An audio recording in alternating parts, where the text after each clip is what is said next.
If you cannot come to Kailasa, it's okay. Kailasa can come to you. Kailasa coming to you is Kailasa.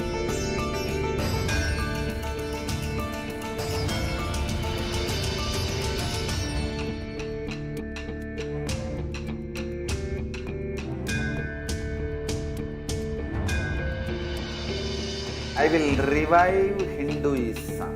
I am a Hindu revivalist, not by any revolution, but by evolution.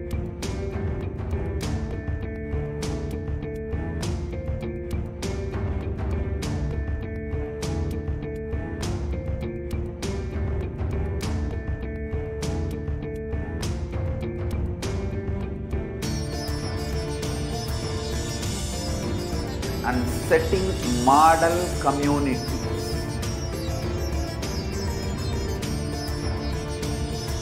Kailasas, enlightenment ecosystems, Sarvanya Pitas all over the world.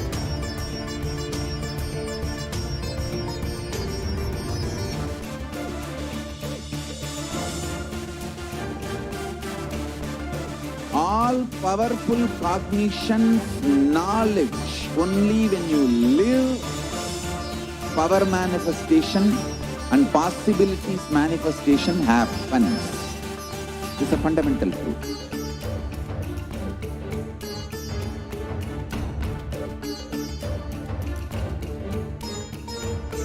Hinduism cannot live exclusively as one sampradaya. No. All sampradayas of Hinduism is an ecosystem.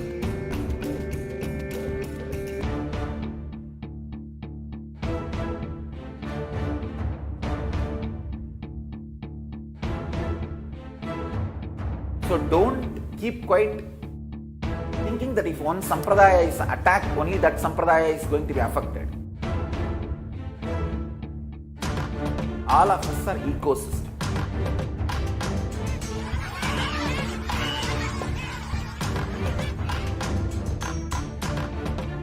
I invite all of you to get involved and enjoy Hinduism by the principle of Dharmo Rakshati Rakshitaha. When you protect Dharma, Dharma protects you. We will make the whole planet flourish spiritually. The spiritual prosperity will happen to the whole planet. We all have to coexist together.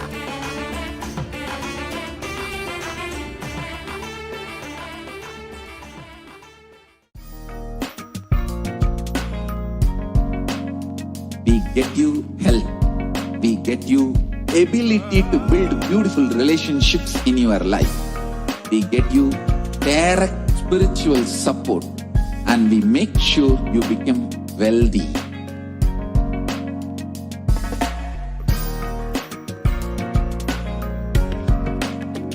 We won't stop giving you just good life. We will literally not stop till you live enlightened life. Manifesting the state of Paramashiva, space of Paramashiva, powers of Paramashiva, being of Paramashiva.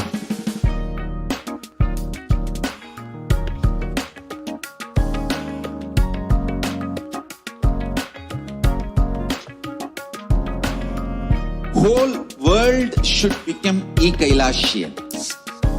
I want the whole world to know Hindus have something great to contribute to the world.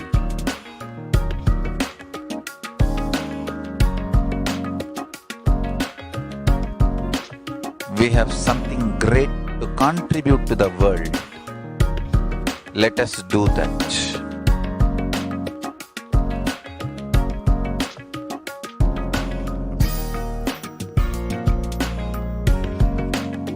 Kailasa is proper customized spiritual service helping you to identify your root patterns of suffering we have perfected the science of helping every individual from every cultural, religious, nationality background.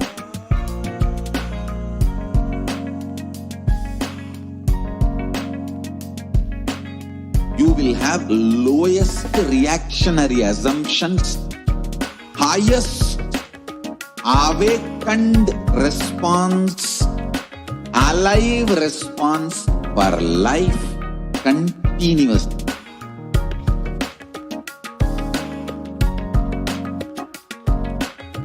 Kailasa is enlightenment ecosystem, literally enlightenment itself in your own home, wherever you are.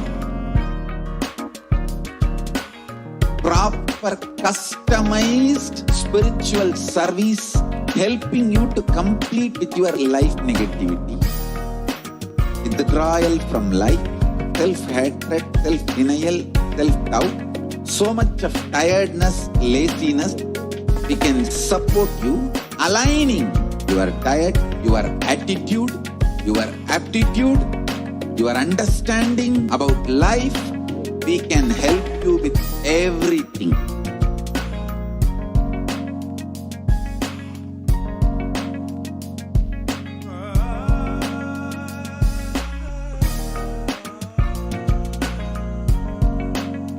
If you are interested in enlightenment, we will immediately bring this to you. If you are not interested, we will explain the whole science, inspire you and make you interested in enlightenment science. We need to cater this enlightenment science to the whole world wherever they are, because enlightenment is the birthright of all human beings. Kailasa is responsible to provide that to all human beings.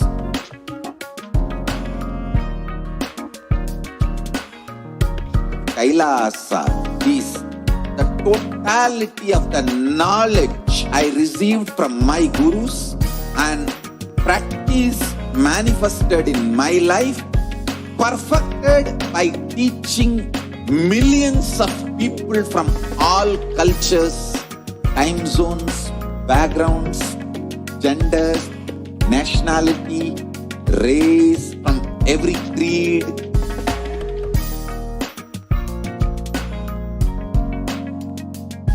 So this absolutely perfected knowledge available to you, served to you in your home, without even you moving out of your couch, free of cost.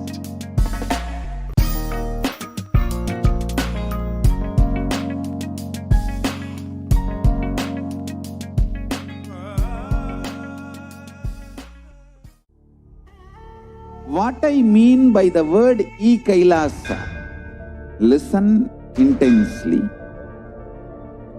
Enlightenment ecosystem, literally enlightenment itself in your own home, wherever you are. If you cannot come to Kailasa, it's okay. Kailasa can come to you. Kailasa coming to you is Kailasa.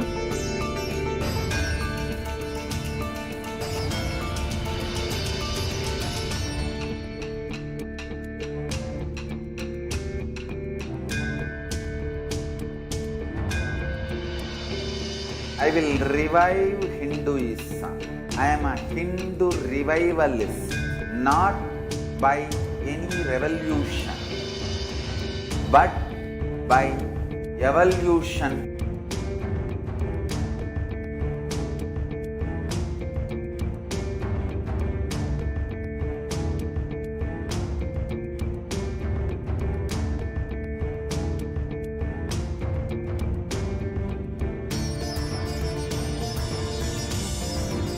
And setting model communities.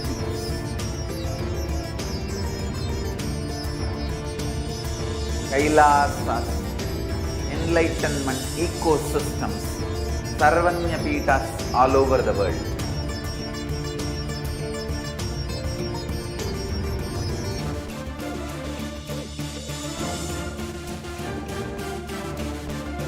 All powerful cognition, knowledge, only when you live power manifestation and possibilities manifestation happens. It's a fundamental truth.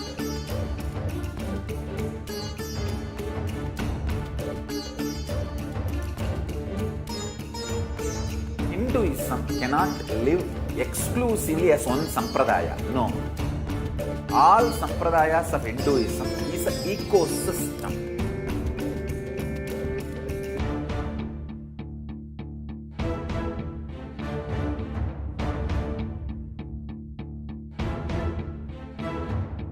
So don't keep quiet thinking that if one sampradaya is attacked, only that sampradaya is going to be affected.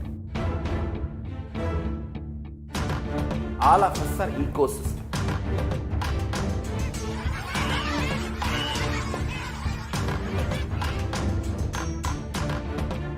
I invite all of you to get involved and enjoy Hinduism by the principle of Dharmo Rakshati Rakshitaha. When you protect Dharma, Dharma protects you. We will make the whole planet flourish spiritually. The spiritual prosperity will happen to the whole planet. We all have to coexist together.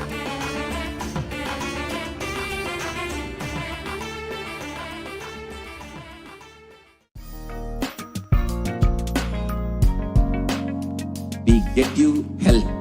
We get you ability to build beautiful relationships in your life. We get you direct spiritual support, and we make sure you become wealthy.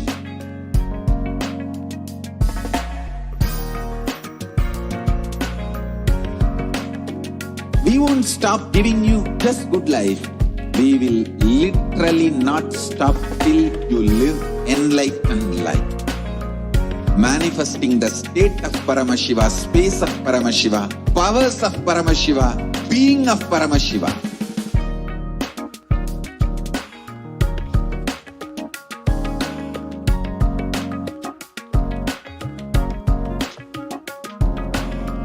Whole world should become Kailasians. I want the whole world to know Hindus have something great to contribute to the world.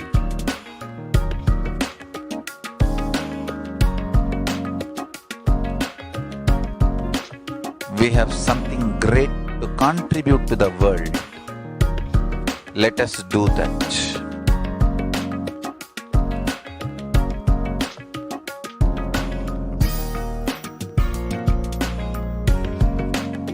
Kaila.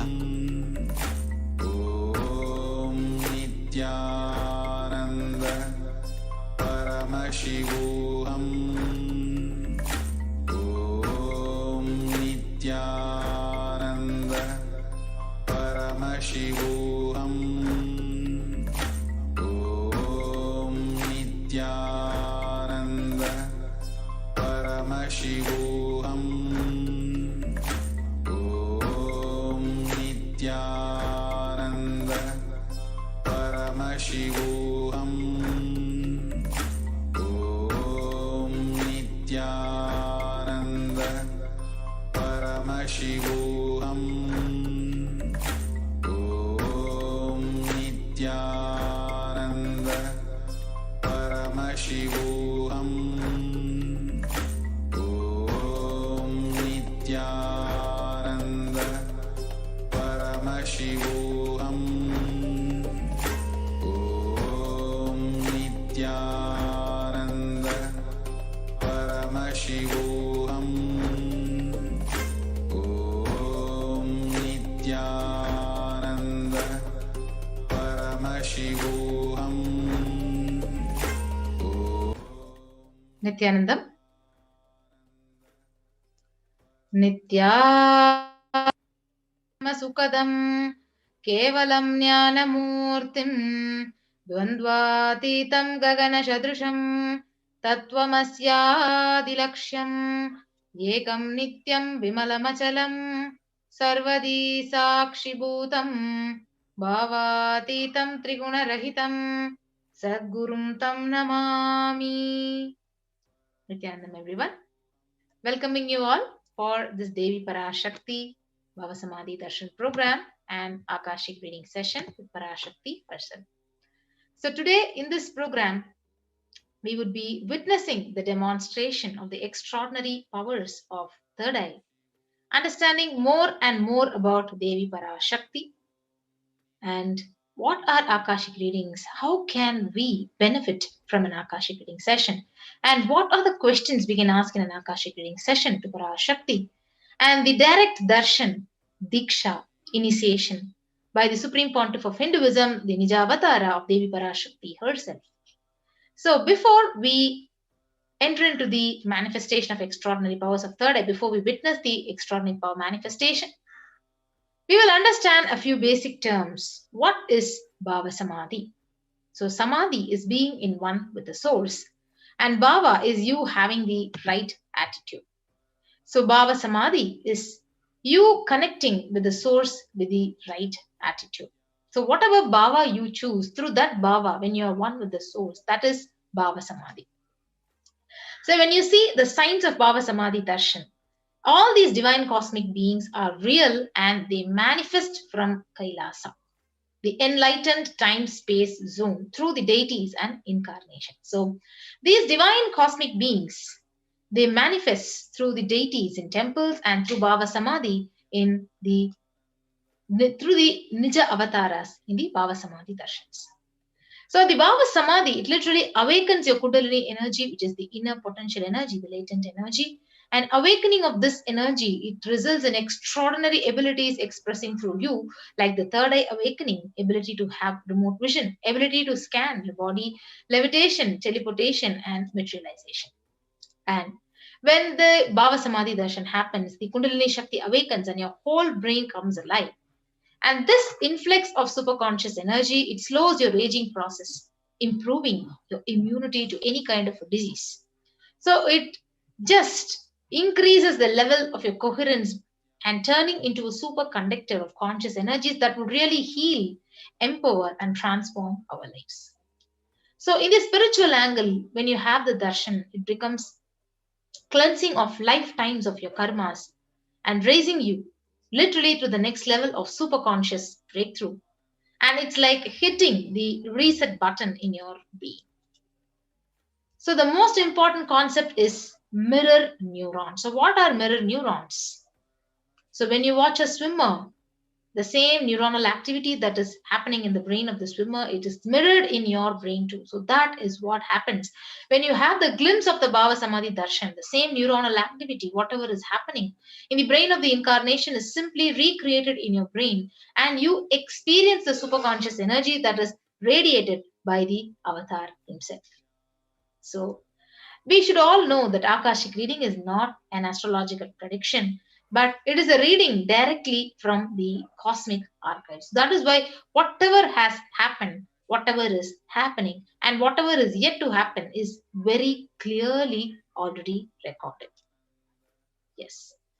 So now the Supreme Pontiff of Hinduism is going to be grazing as Devi Parashakti, the Nijavatara Devi Parashakti, and healing us, blessing us, and revealing all the great truths today. So the Supreme Pontiff of Hinduism, Jagat Guru Mahasannidhanam, His Divine Holiness, Bhagavan Nithyananda Paramashivam, is the reviver of Kailasa, which is a macrocosmic and ancient enlightened Hindu civilizational nation.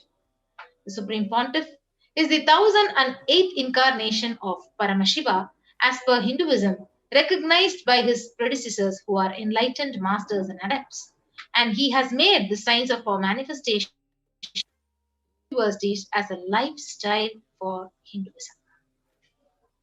The Supreme Pontiff of Hinduism is ordained as the 233rd Guru Mahasannidhanam of the Kanchi Kailasa Sarvajñapītam, the incumbent emperor of the Surya Vamsa Surangi Samrajyam, the present 293rd Guru Mahasannidhanam of the Kailasonatha Shamala Pita Sarvajñapītam, The present Mahamandaleshwar of Mahanirvani Akhada, the largest apex monastic order, the supreme pontiff of Hinduism, is the 1008th Acharya Mahamandaleshwar of the Atal Akhada, the ancient apex body of Hinduism. The present 23rd Guru Maha Sannidhanam of Dharma Mukti Swargapuram Madinam is elected as the supreme pontiff of Hinduism by a congregation of over 1000 Hindu leaders. And he is revered as a teacher of Hinduism, the most prolific, most viewed, most read, and watched, who has authored more than 300 books, 10,000 articles in more than 3 languages, in English, in Tamil, in Sanskrit, which is translated into 50 languages and over 1,000 titles, and has released over 20 million copies of books and articles, which are sold, read, and downloaded, and has released and delivered over 10,000 hours of discourses and enriched over 1 billion lives digitally, and is respected as a commentator of all the sacred scriptures like the Bhagavad Gita, the Upanishads, the Shiva Sutras, the Brahma Sutras, the Yoga Sutras, Ashtavakra Gita, and Jain Sutras. So all these are actually available in the YouTube, and you can go ahead to the official YouTube channel, the Supreme Pontiff of Hinduism, and you can actually go ahead, download, listen to them, and get enriched. And he's honored as a leader of Hinduism, the most awarded, internationally recognized Hindu leader who is the reviver of 108 ancient Hindu sampradayas, including the Rudra Kanyas, the Rudras, Rishis, the Rishikas, Bhairavas, Bhairavis, Sannyasis.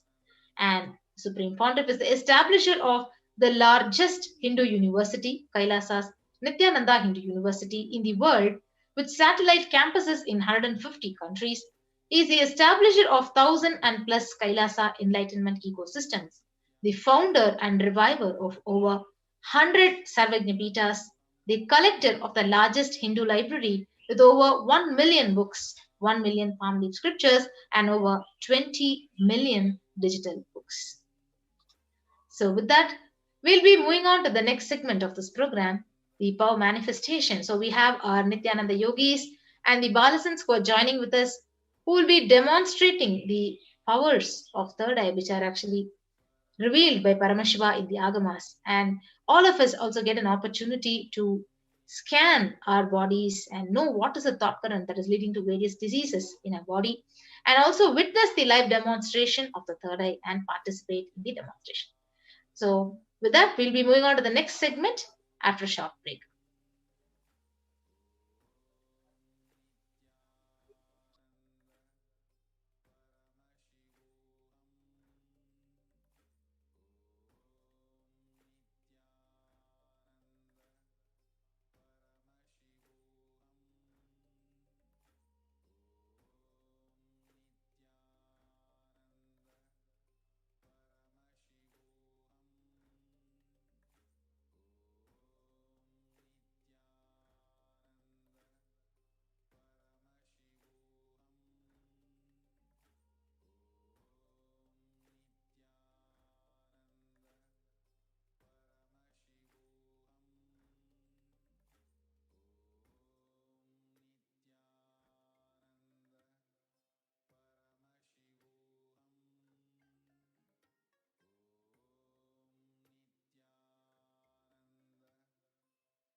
Nityanam, thank you, Martin Priyaswamy, for that beautiful introduction. We'll be moving on to the next segment.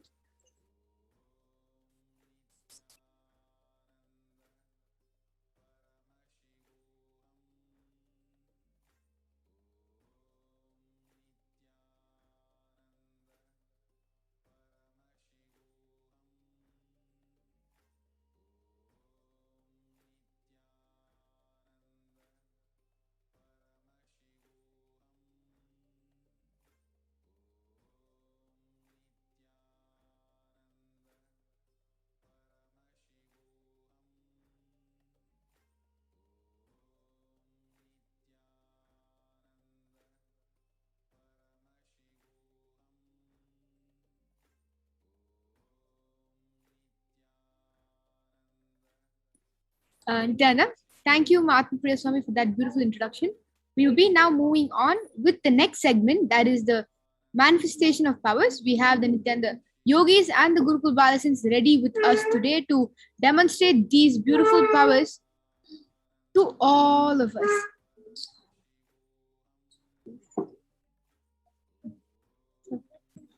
Yes.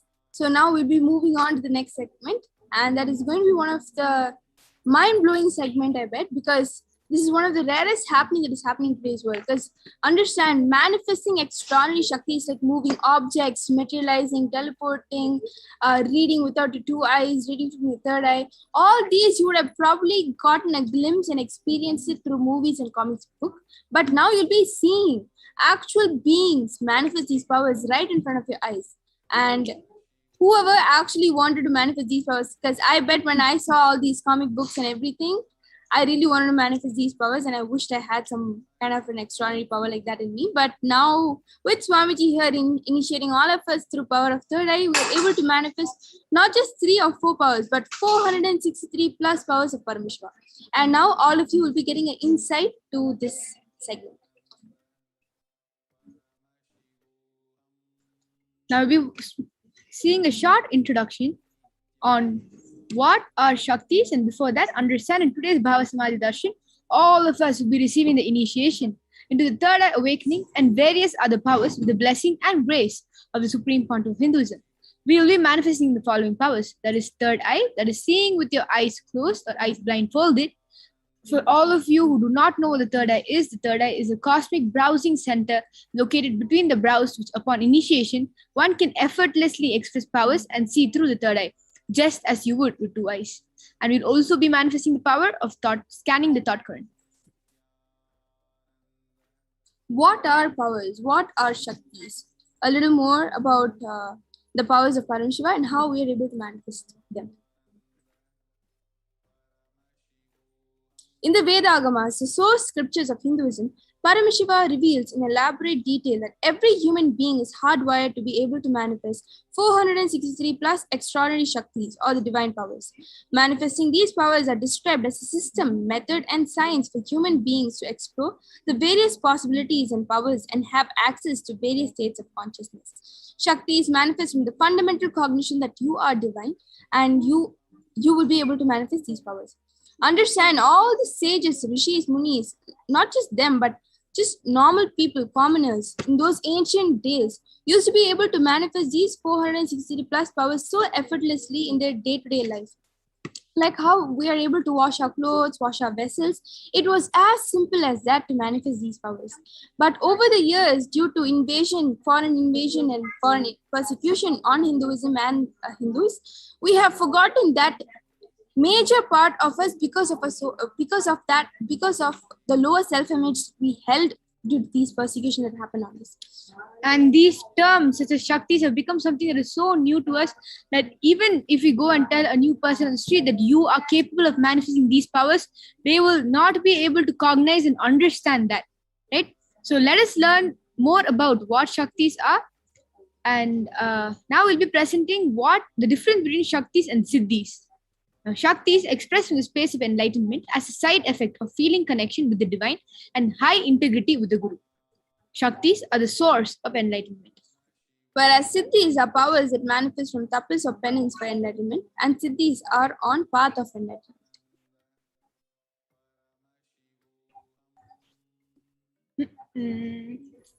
Next, Shaktis of Paramashiva manifest through ordinary human beings in an extraordinary way after initiation from the avatar. And when we start manifesting these Shaktis, they become permanent in our being. So it is not something that you will manifest today and tomorrow you will not. Once the third eye is initiated and activated, the Shaktis that manifest through it is going to be permanent and you'll be able to express it for the rest of your life.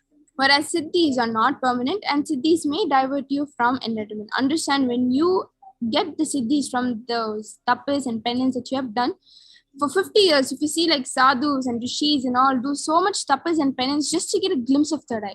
And that is Siddhi, whereas Shaktis are completely permanent. You can manifest powers anywhere, anytime by just connecting with Paramashiva, with just that soul cognition that you are divine.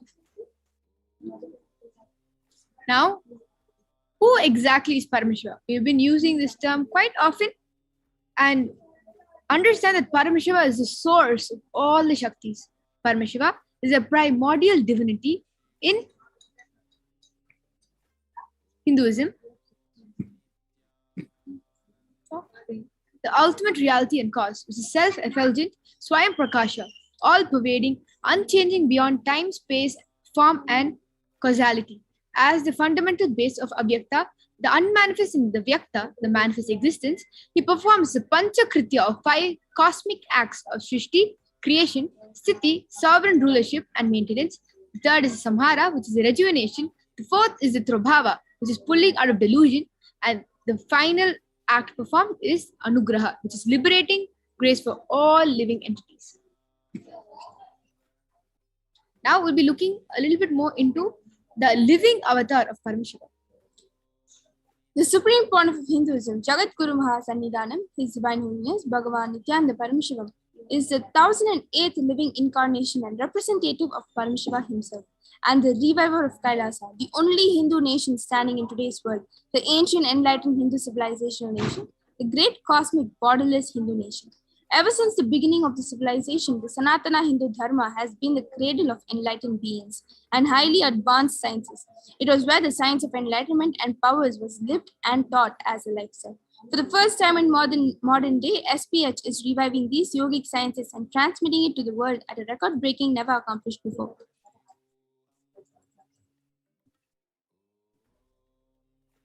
The knowledge and science of manifesting these Shaktis are passed down from one generation to the next through Diksha, initiation by the enlightened Gurus. The Supreme Pontiff of Hinduism, being recognized as an incarnation at a very young age, was trained and taught these sciences to revive the initiation and knowledge repositories for billions to manifest science of power manifestation from the disciplines of Vedanta, Tantra and Sri Vidya, Yoga and Yogic powers, Mantra Shastras, Siddha Vidya, science of Aushadha, Advaita and Bhakti Yoga, Paramashiva Jnana and Paramashiva Vijnana. Here you can see the picture of Swamiji's gurus, Mata Vivekananda Puri, Pondi Swamigal, Isaki Swamigal.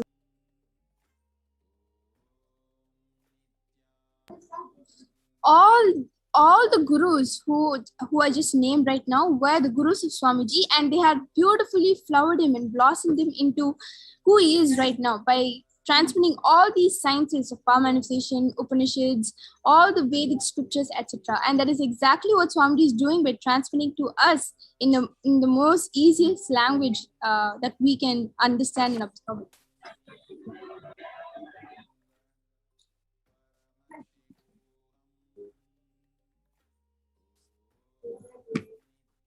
So, how do we awaken these divine Shakti in us?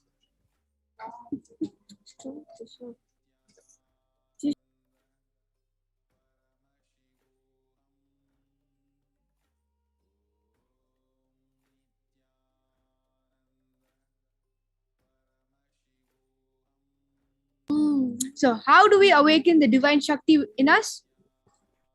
I'm sure all of us will be curious now that we have introduced power manifestation and the possibility of each and every one of you manifesting this power. And very, very shortly, you will be witnessing with your own 2 eyes the manifestation of this power.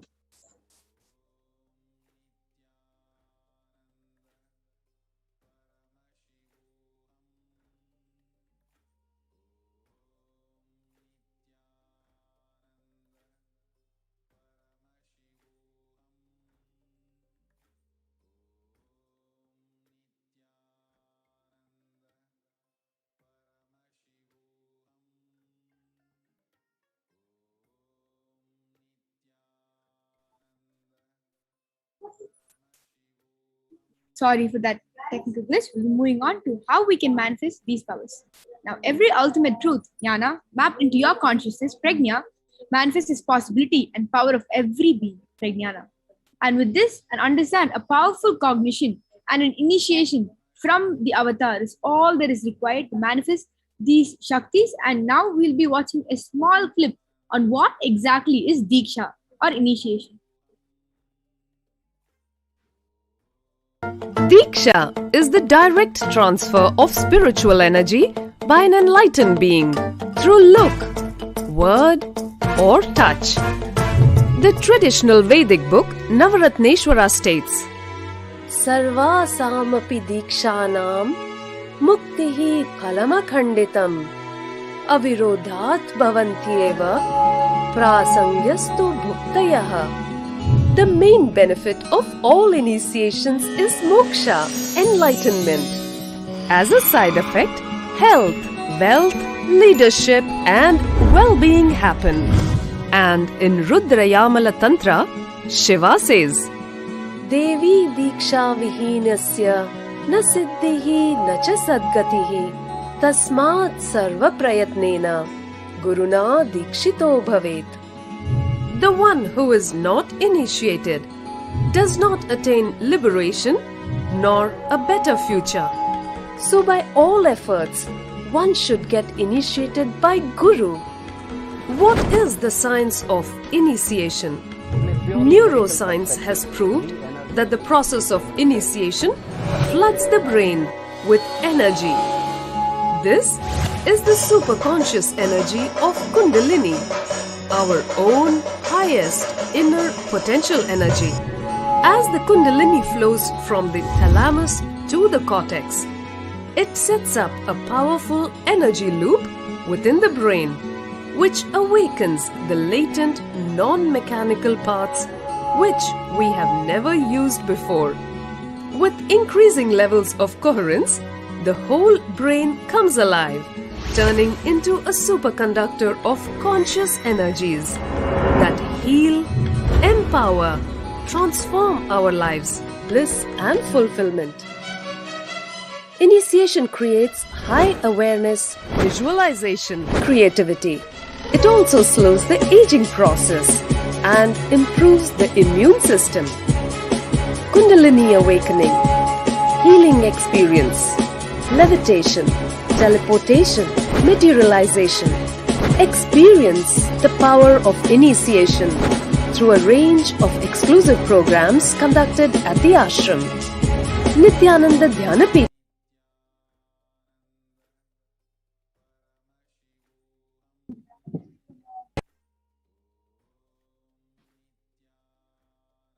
So now I'm sure all of us understand what exactly the initiation is going to be doing to one and how it's going to change the entire way the body works to be able to manifest these amazing Shaktis. With this, we'll be moving on to the 4 Pramanas to authenticate this entire science of power manifestation. So you all of you understand that these powers were demonstrated and were manifested by the ancient rishis and munis, by our own ancestors, way before this entire concept of comic books or superheroes came. So why exactly we have lost this science of power manifestation? We have forgotten our true ultimate self, and that is exactly what the supreme point of Hinduism is going on to remind each and every one of us. And this power manifestation is one of the gifts to show our full possibility in life. The first is the Shastra Pramana, which is the eternal, unchangeable truths revealed in the source scriptures. The next is the Apta Pramana. Apta Pramana are the experiences and results of the Aptas or authorities of Hinduism. They are the sages, rishis, munis, the Vedic rishis and scientists who time tested and verified these science.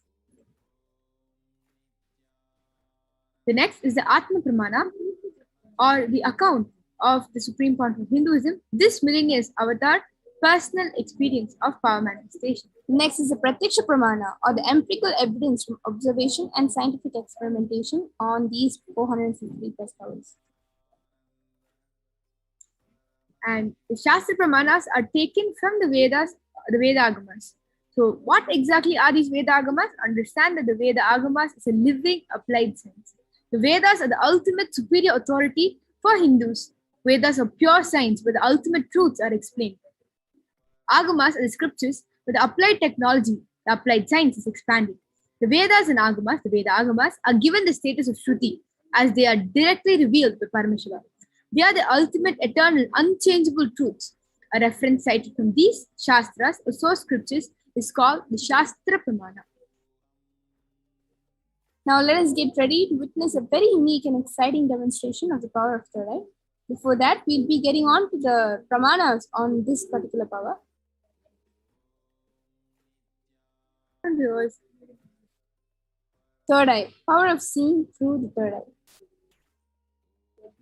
The Shastra Pramana for all the scriptural reference to manifest the power of third eye goes Kapalantar Manonyasa Tishtan Militalochanaha Kramena Manasodhadyat Lakshaye Lakshamuttamam. And the translation goes, by fixing the mind on the inner space within the crown center and sitting stably without any movement, having the eyes closed in succession, by that stability of the mind and inner space with the power of third eye, one directly sees the ultimate goal, Lakshyam, by having the vision beyond the sight that reveals any object or place, attaining the space of oneness with Source, Paramashivoham. The next is the Apta Pramana. This is where Bhagavan Krishna, initiates Arjuna into the power of third eye during the Mahabharata war, for Arjuna to have the to witness the cosmic form, the Vishwarupa Darshan of Lord Krishna. And the Apta Pramana goes, Natumam shakyase drushtum maneva swasta chakshushaha divyam dadamite chakshuhu pashyame yogamaishwaram. And Bhagavan Krishna says to Arjuna, but you cannot see my cosmic form with these physical eyes of yours. Therefore, I grant you divine third eye. Behold my cosmic opulence. In the Hindu Purana, Bhagavad Gita, Bhagavan Krishna initiates Arjuna into the power of third eye to behold Krishna's Vishwarupa Darshan, the vision of his cosmic form. The 11th chapter of Bhagavad Gita, which contains the description of Bhagavan Krishna's cosmic form, is completely narrated by Arjuna as he sees Bhagavan Krishna through the third eye. And with this, we'll be moving on to the Atma Pramana, which is the words directly, the personal experience of the Supreme Point of Hinduism. We'll be hearing it directly in his own words.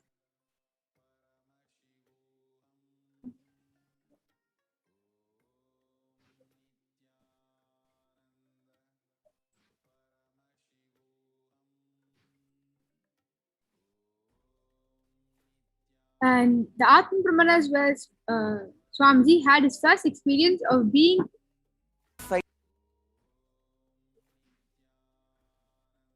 to see everything around him. In his own words, Swamiji says, Inside and outside. I was able to see everything around me, above me, the whole 360 degree direction. Broke. Below me, everything I realized, not only I was able to see, I was able to feel, experience all of that as me. That is the Atma Pramana where Swamiji himself has that experience of the third eye awakening when he had his enlightenment experience on the Pavlakundu rock, where he was able to witness and feel everything around him as him, and he was able to see 360 degrees around. And that is the way in which this power of blindfold reading or this power of third eye had manifested in the Supreme Point of Hinduism. Now, we have moved on to the Pratyaksha Pramana, which is the empirical evidence and observation and the scientific experimentation. So, you can see a photo here of the Supreme Point of Hinduism being tested using the positron emission tomography, and you can see the results showing that when doing daily activities, there's high activity measured in the brain where the third eye is located, and when in deep samadhi state, only third eye region is active and almost 90% of the brain, the rest of the brain is at peace. And understand, once the third eye is activated, you can see that most of the activity is still happening through the third eye. And that is what is going to happen for all of you when you will start manifesting this power. The use of your third eye is going to happen in such, speed that you will understand and you will see that everything that you're manifesting, you will be manifesting around you through your third eye. And with this, we'll be moving on to the Sakshi Pramana. This rare sacred science of third eye awakening is being made available to humanity for their ultimate enrichment and conscious evolution by the Supreme Point of Hinduism as a living incarnation of Paramashivoham. He embodies the most profound yogic states that surpasses all bounds of time, space, and matter. The Supreme Point of Hinduism is gifting this pure, great science of third eye awakening to this whole world. Understand? Swamiji's greatest contribution in today's world is revealing and reviving the science of power manifestation. Because over the years, we have become so so diluted, and the powerful cognitions we hold are not powerful anymore, and we're so vulnerable to the word impossibilities. And just by Swamiji reviving the science of power manifestation, which was a lost science for a long time until he revived it and spreading it and transmitting to all the people around the world, just by manifesting these powers by the disciples, they are able to gain back their identity of who they really were at one point in their life. And they are knowing their full potential through manifesting these powerful Shaktis. So understand, this is one of the greatest contribution that Swamiji has given to the world and us. He has initiated millions of people, and they have experienced the profound results as extraordinary powers in their everyday life. Now get ready to witness the Nithyananda Gurukul Balasins manifesting the third eye power, where they'll be able to see without using their physical eyes, and they'll be able to see with their third eye. Now we'll be moving on to the next segment with a short break.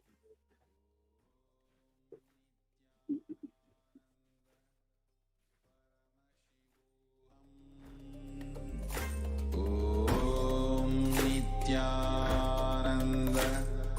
Paramashivoham. Om Nithyananda Paramashivoham. Om Nithyananda Paramashivoham. Om Nithyananda Paramashivoham. Om Nithyananda Paramashivoham. Om Nithyananda Paramashivoham. Om Nithyananda Paramashivoham. Om Nithyananda Paramashivoham. Om Nithyananda Paramashivoham. Om Nithyananda is proper customized spiritual service helping you to identify your root patterns of suffering. We have perfected the science of helping every individual from every cultural, religious, nationality background.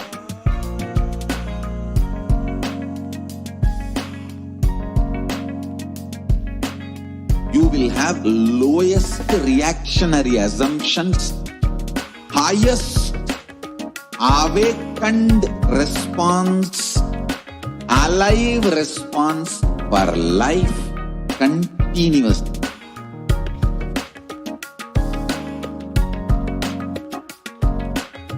Kailasa is enlightenment ecosystem, literally enlightenment itself in your own home, wherever you are. Proper customized spiritual service helping you to complete with your life negativity, withdrawal from life, self-hatred, self-denial, self-doubt, so much of tiredness, laziness. We can support you aligning your diet, your attitude, your aptitude, your understanding about life. We can help you with everything.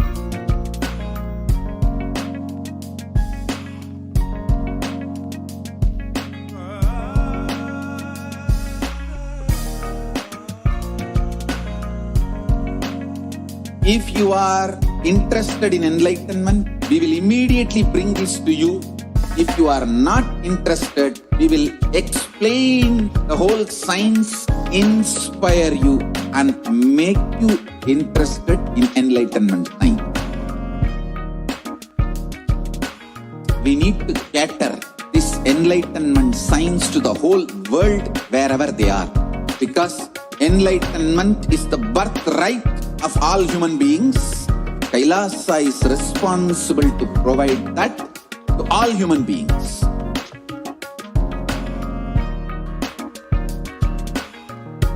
Kailasa is the totality of the knowledge I received from my gurus and practice manifested in my life, perfected by teaching millions of people from all cultures, time zones, backgrounds, genders, nationality, race, from every creed.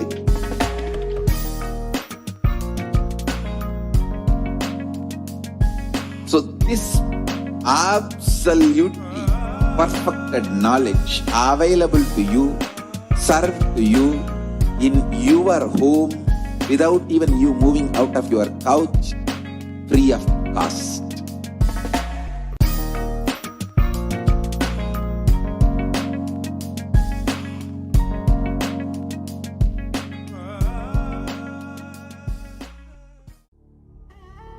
What I mean by the word Kailasa, listen intensely. Enlightenment ecosystem, literally enlightenment itself, in your own home, wherever you are. If you cannot come to Kailasa, it's okay. Kailasa can come to you. Kailasa coming to you is Kailasa.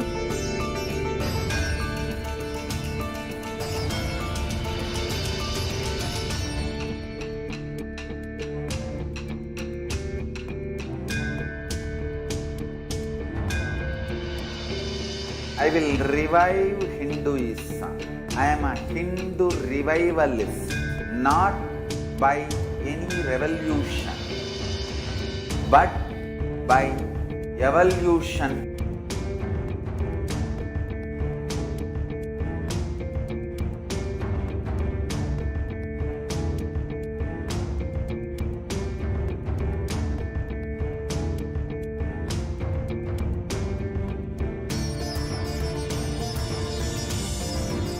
And setting model community.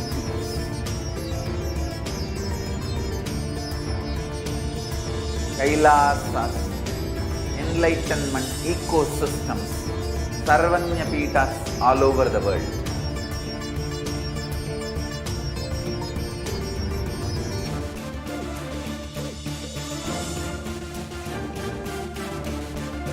All powerful cognition, knowledge, only when you live, power manifestation and possibilities manifestation happens. It's a fundamental truth.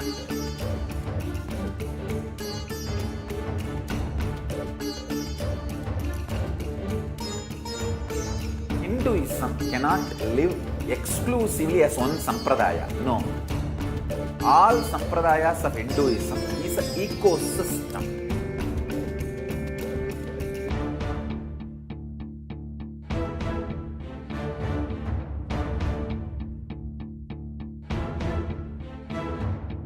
So don't keep quiet thinking that if one sampradaya is attacked, only that sampradaya is going to be affected. All of us are ecosystem.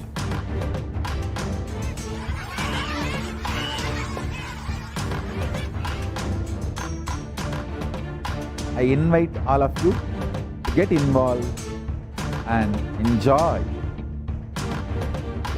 Hinduism by the principle of Dharmo Rakshati Rakshitaha.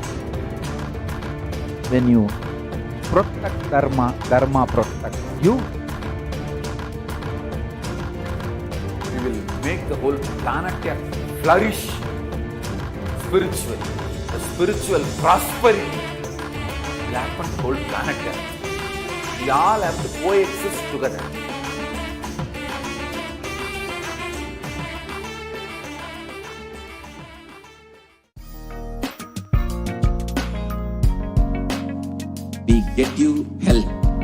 get you ability to build beautiful relationships in your life. We get you direct spiritual support, and we make sure you become wealthy.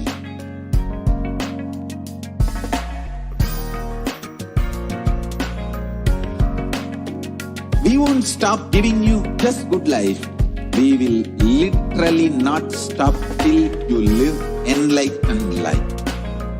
Manifesting the state of Paramashiva, space of Paramashiva, powers of Paramashiva, being of Paramashiva.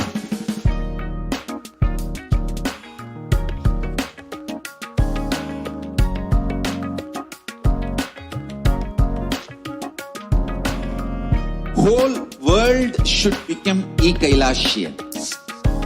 I want the whole world to know Hindus have something great to contribute to the world.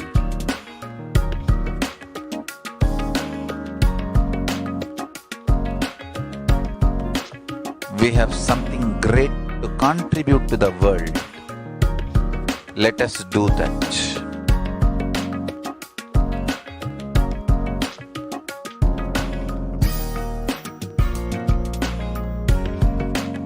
Kailasa is proper customized spiritual service helping you to identify your root patterns of suffering. We have perfected the science of helping every individual from every cultural, religious, nationality background.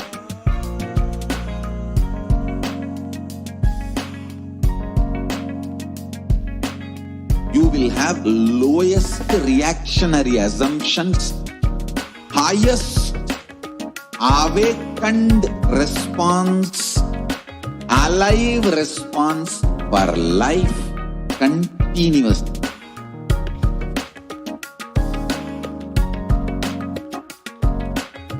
Kailasa is enlightenment ecosystem, literally enlightenment itself in your own home, wherever you are.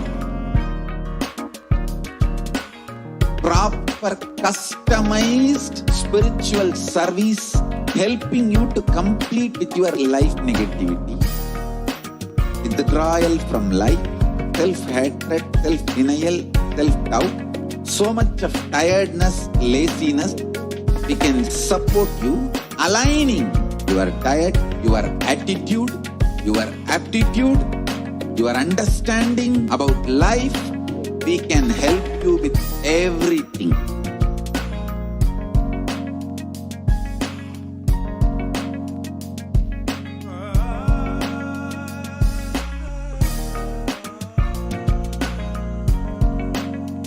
If you are interested in enlightenment, we will immediately bring this to you.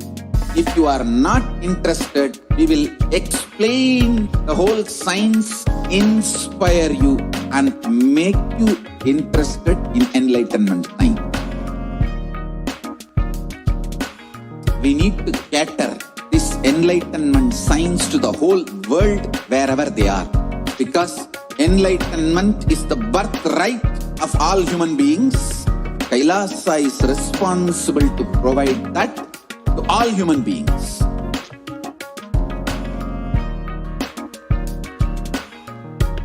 Kailasa is the totality of the knowledge I received from my gurus and practice manifested in my life, perfected by teaching millions of people from all cultures, time zones, backgrounds, genders, nationality, race, from every creed.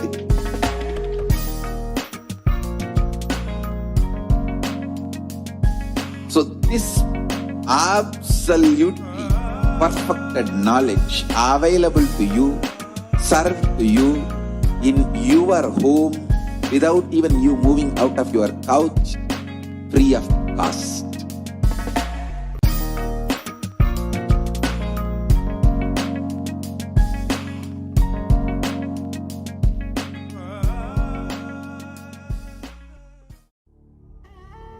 What I mean by the word Kailasa, listen intensely.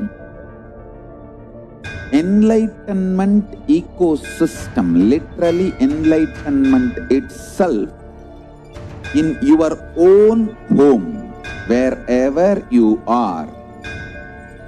If you cannot come to Kailasa, it's okay. Kailasa can come to you. Kailasa coming to you is Kailasa.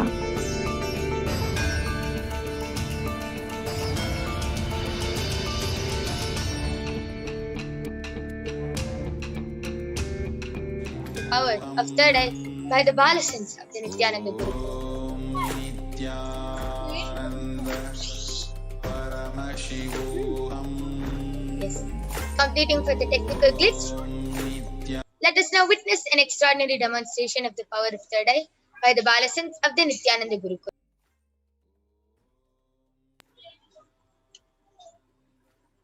Along with me, I have Maniti Virajananda, who will be manifesting the power of third eye in front of all of you today. So, as all of you can see, I have the medically tested eye bag in front of me.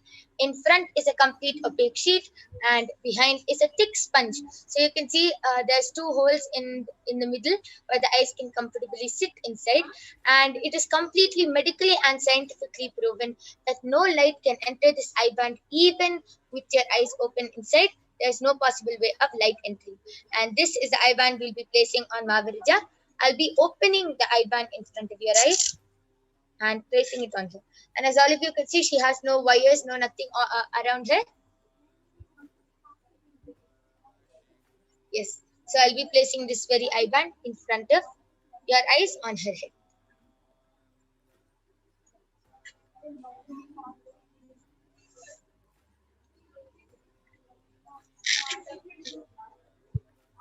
Yes. Mavirija, are you comfortable? Yes. Yes. So Mavirija is also comfortable. And I request all of you to start posting your comments, and you can post anything, emojis, shapes, numbers, letters, stickers, words, medical terms, scientific terms. You can post anything in the Kailasa's HDH Nithyananda YouTube channel, and Mavirija will be reading it out live in front of your eyes. And before we start the demonstration of the third eye reading, I would like to show that the sponge, the eye band which my yoga pran has put on, the sponge is completely stuck to my eyes, so it is 100% full proven that there's no way light can pass through in this eye band. So I'll turn to my right, left, up, down, and up. Yes, so you can see that the eye band is completely covering Mavirija's eyes. Now I request the YouTube comments to be projected.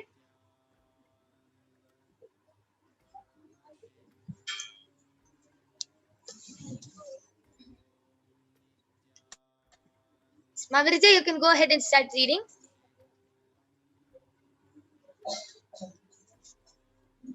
Yes, expressions of me as posted. Nithyananda Mavirija, looking forward to the boss scan segment. Thank you, thank you, thank you, and blessings in 3x's. Okay. You can continue reading the previous comments. Naveen ES is posted. Om Nithyananda Paramashivoham. Ava Anderson is posted. Chidananda Rupa Shivoham Shivoham. And before that, Ma Eva Anderson has contributed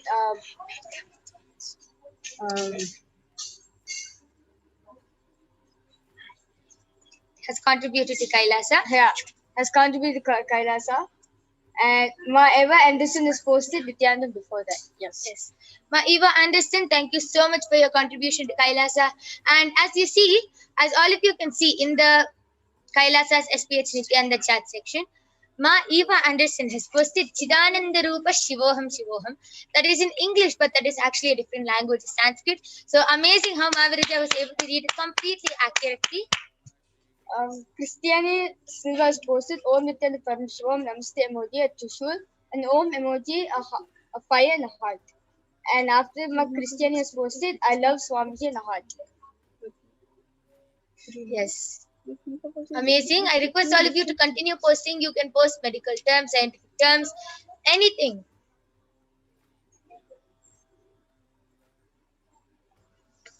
Eva Anderson posted, Mama Chaturvida Purushartha Siddhartha Jape Vinyogaha.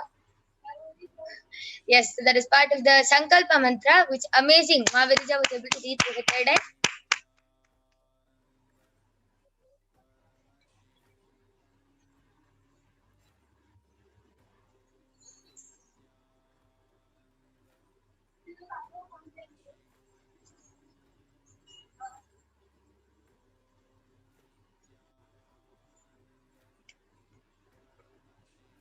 I request all of you to continue posting comments in the Kailasa's HDH Nithyananda YouTube channel.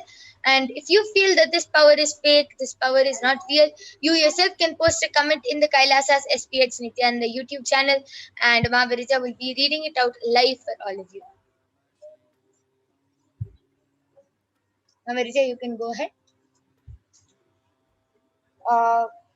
Mahesh has posted, Om Nithyananda Paramashivoham, Namaskar emoji.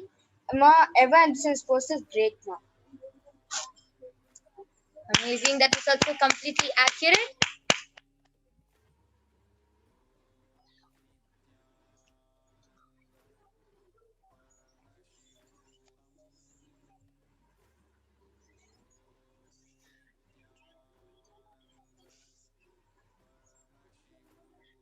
And as all of you can see, Mahavirija is actually reading from the side of her head, and you can actually see that even then there's no gap between her, between the sponge and her face, so there's no possible way of light entering and for her to even be peeking through or anything. So all of you might be wondering, then why is she reading through the side of her head?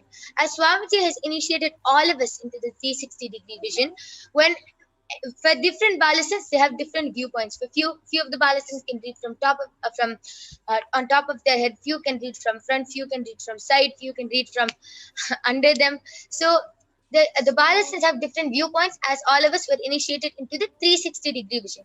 So for Mahavirija, she is more comfortable with the side view. That is why Paramashiva always reveals from that view, and she always reads from this view. But even if you see closely, there is no space, there is no way of light entering. Yes, you can continue reading. Expressions of me, I am posted, Om, Om, Om.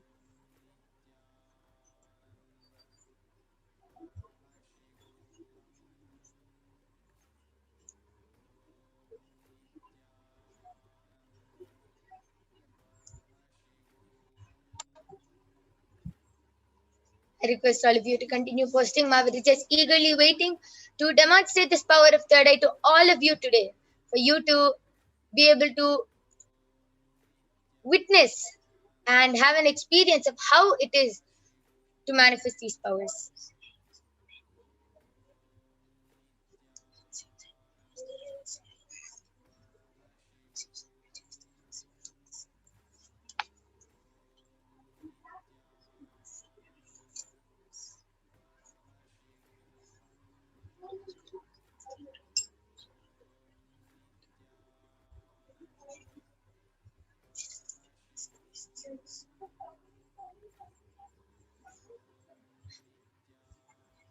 Okay, so till then, Mahavirija, why don't you go ahead and share how you are manifesting this extraordinary power of third eye? It is just a feeling connection with Swamiji, the oneness with Swamiji. As Swamiji says that for manifesting powers, you need to have a space that you are one with everything, that one is component. So when you are oneness with Swamiji, naturally Swamiji is source of everything in this whole world. He is the he is the source behind everything in this world.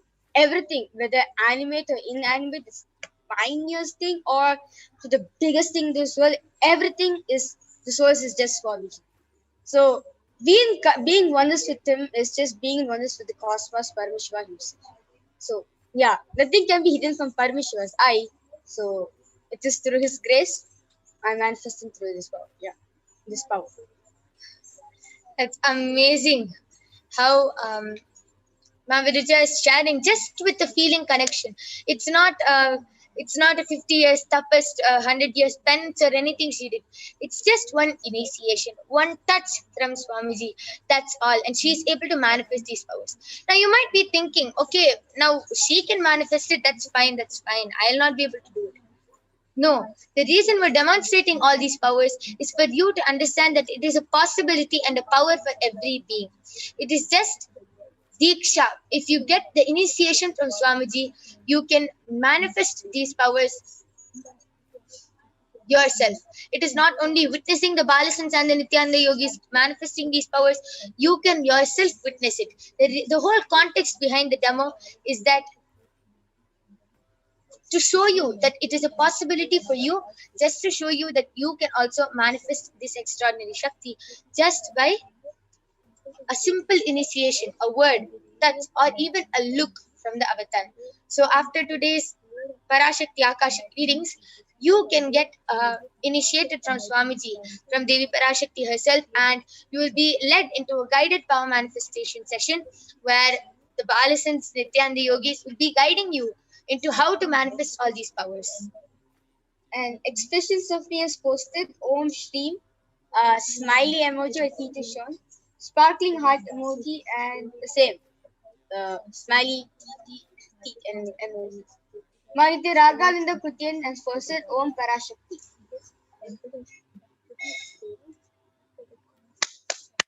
Beautiful, that was amazing. She has read it correctly and accurately. And now I'll be removing the I-band of Mavirija. So all of you can see how Mavirija was able to read all these comments fluently without stopping and without making any mistake. She was able to read everything fluently. She was able to read emojis, numbers, letters, and sentences, and was even able to read all of your names out. So I'll be removing the I-band of Mavirija now.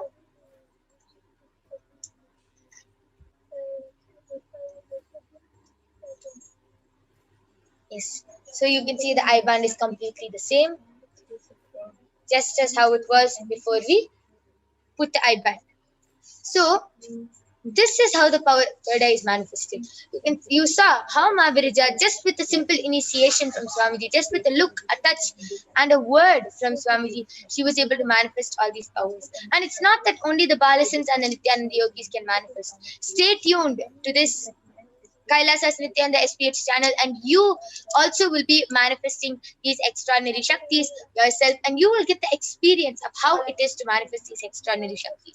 I know many of you are eager waiting for the body scanning segment, but due to the interest of time, we will not be manifesting the power of body scanning.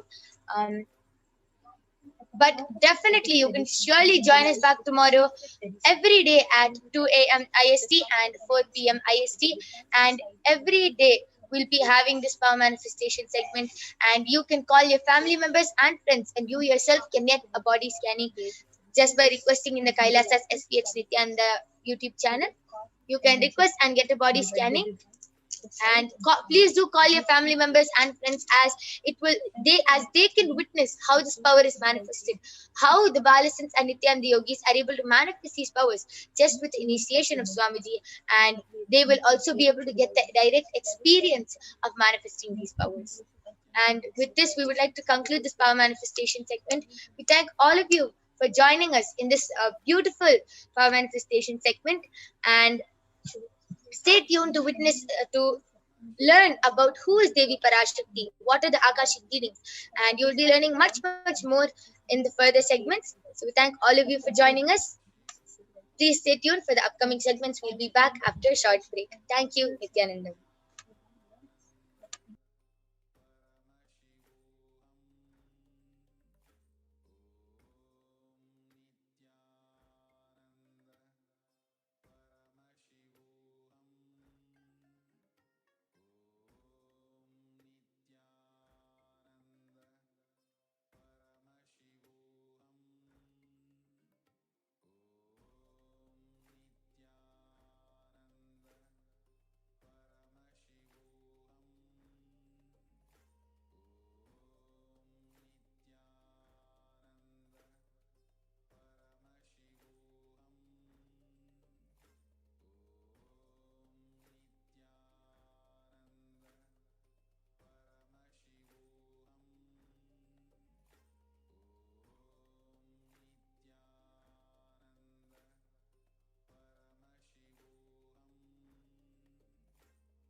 Yes.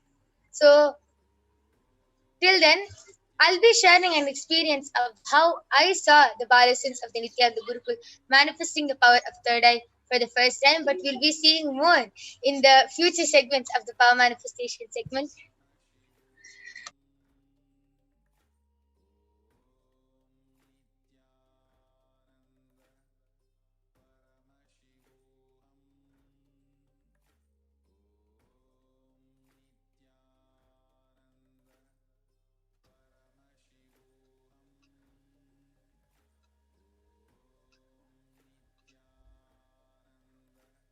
Nithyanandam, everyone, welcome back. So we'll be now moving on to the next segment of this program, knowing more about the divine. Yes. So we'll move on to the next segment by chanting the Lalita Sahasranam.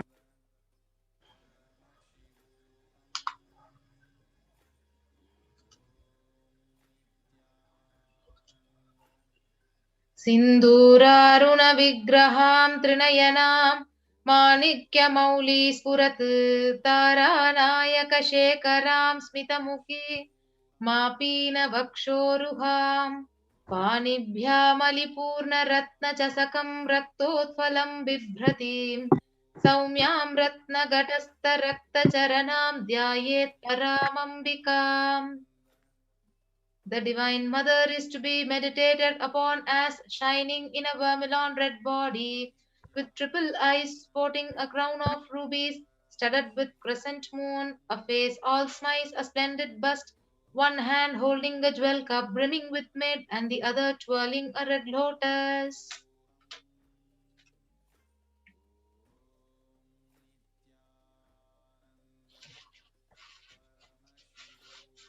We'll move on to the next sloka.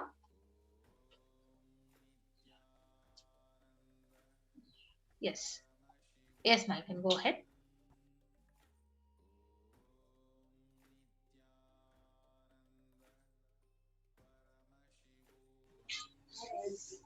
Arunam Karunam Tarangitakshim Dritapashankushpushpabanachapam Animadiphiravritam Mayukhairahamityeva Vibhavaye Bhavanim. I meditate on the great empress. She is in red in color and her eyes are full of compassion and holds in those the gourd, the bow and the flowery arrow in her hands. She is surrounded on all sides by the powers such as Nima Forest, and she is the self within me.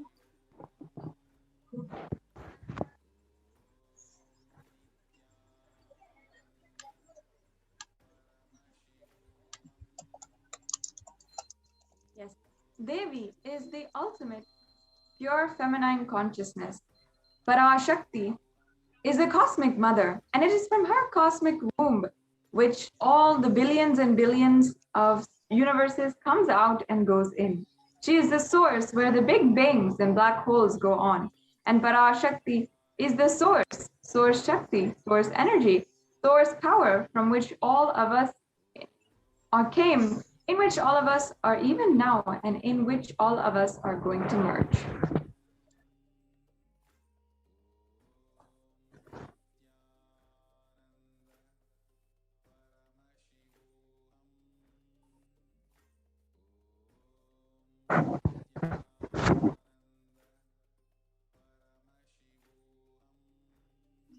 And out of her extreme love and compassion, Parashakti herself is manifesting through the embodied form as Nijavatara of the Supreme Pontiff of Hinduism, Jagadguru Mahasannidhanam, His Divine Holiness, Bhagavan Nithyananda Paramashivam. And she is gracing us, answering all of our questions, attending to our prayers, giving boons, healing us, revealing our past, present, and future, delivering the spiritual profound truths, and ultimately giving us the experience of Paramashivoham itself.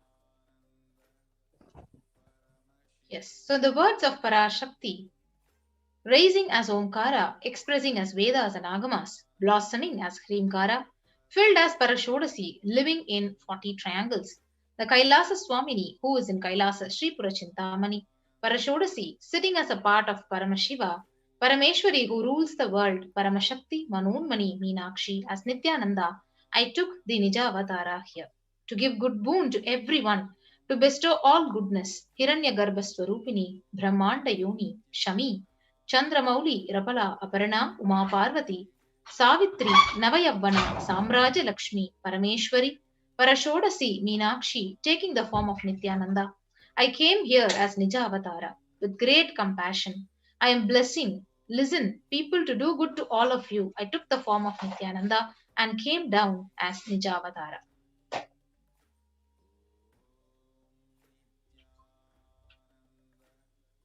Can you unmute yourself, Ma?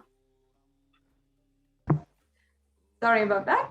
Continuing the words of Parashakti herself, raising in Omkara, blossoming as Shiva, and Shiva manifesting as the source of existence, powers of existence, expression of existence from the oneness of Om, blossoming into two as Prakriti and Purusha, blossoming as three as Icha, Kriya, Jnana, and growing as the four Vedas, expanding as the five Panchabhutas, beyond the six chakras, filled as the gotras of the seven rishis, expanding as 8 directions, existing as 9 grahas, blossoming as 10 indriyas, being as 11 rudras, creating all the worlds, bringing life to tell and make truth blossom, and to do good, Parashodasi, Meenakshi, in the form of Nithyananda, I came to bless every one of you. Yes, so how do you receive Parashakti? So literally when you're seeing Paramashiva and Parashakti right in front of the screen, so let us receive her very traditionally. So take a plate, and which is called as a traditional tambulam. Keep 2 betel leaf, a banana, a betel nut, and a coin, which is the traditional dakshina. So the dakshina can be even of any lowest value. For example, if it is an Indian money, it can be even 1 paise, and it can be even 1 cent in US dollars. Yes, and you can offer that to Devi after the darshan was over. Do the namaskar and hit the banana, the betel leaf, and the betel nut.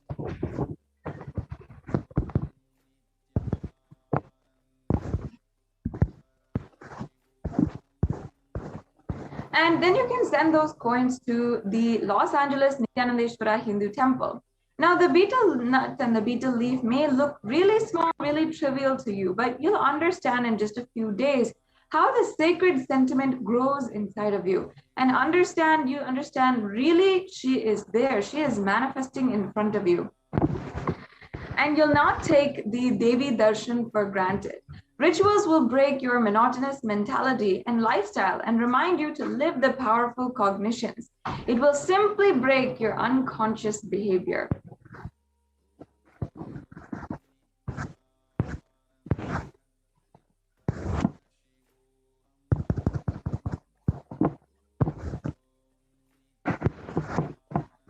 Yes, we can move on to the next slide.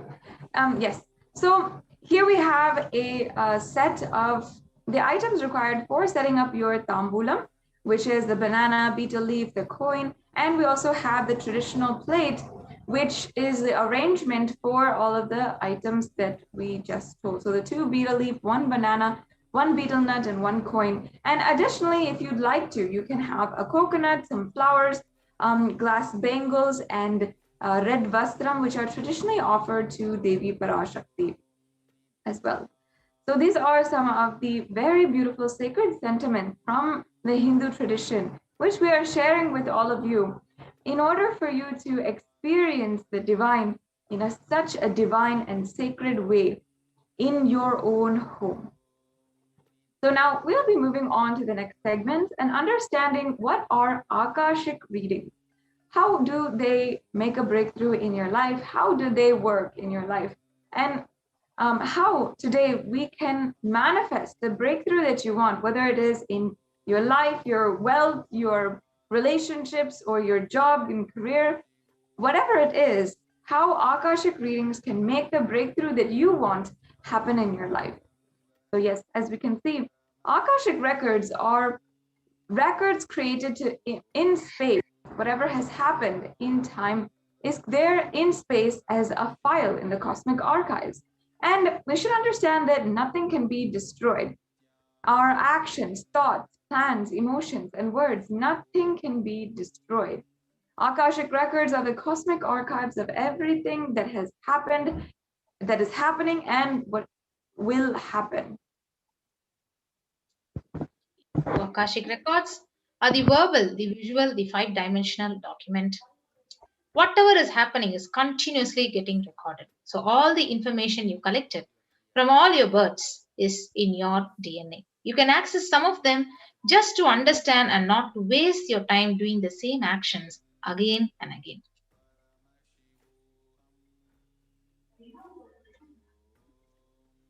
Yes, and many of you might have gone to any predictions or horoscope kind of readings, but please understand that Akashic readings are not a prediction.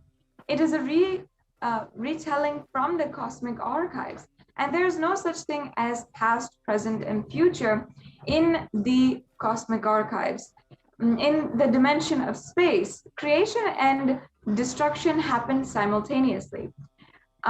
However, in the dimension of time, that's where starts the present, the past, and the future.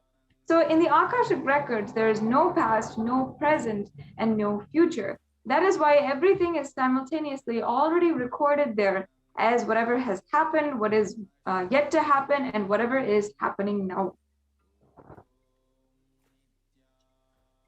So, in Swamiji's own words,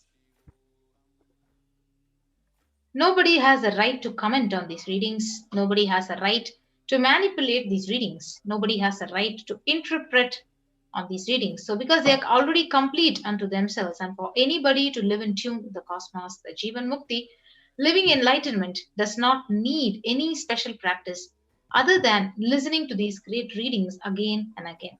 When you listen to these great readings, naturally your negative logic is penetrated, it is broken, and these great truths settle in your inner space and they make you live enlightenment. And only an avatar can decode the Akashic readings.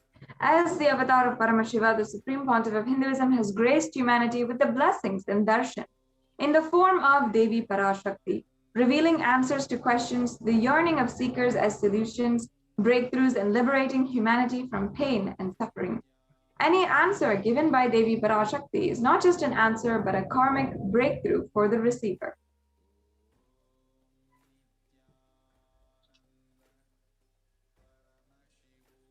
So let's move on to the Shastra Pramana from the Vijnana Bhairava Tantra, Dharana 61, Sutra 84. Akasham vimalam pashyan kritva drishtim nirantaram shabdatma tatshana devi bhairavam vapurapnuyat.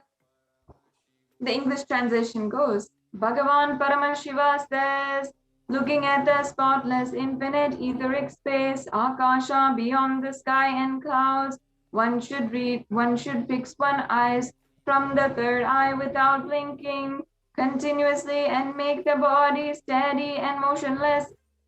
In that very moment, O Devi, one attains the nature and powers of infinite space, Bhairava. Next is the Apta Pramana, the scriptural reference from the Hindu Purana Mahabharata, which narrates the story of the great sage Maitreya, who reveals the secrets to Vidura, the story of his birth in the human form, and reasons of all his suffering. So sage Maitreya, he accessed the Akashic records and told Vidura that he was not an ordinary man, but in fact he was an incarnation of Yamaraja, the Lord of Death itself. So he was to play the part of a so-called Sudra for at least 100 years just because of the curse by the sage, the Manduka Muni. The Supreme Pontiff of Hinduism elaborates all the interactions and all of the information that you collected from all of your births is there inside of your DNA. And you can access some of these just to understand and not waste time doing the same actions again and again. Accessing the DNA code, reading the Akashic records will be useful for you to be liberated from your default future, bringing an end to binding cognitions, known and unknown suffering, and leading you to experience enlightenment. Paramashivoham. So only an avatar can alter the Akashic readings. So the initiated Balasans can view the Akashic readings, but only an avatar can alter, he can edit, upgrade and change the Akashic records. So during the darshan, the Supreme Pontiff literally blesses and upgrades the Akashic records as per the prayer of the devotees.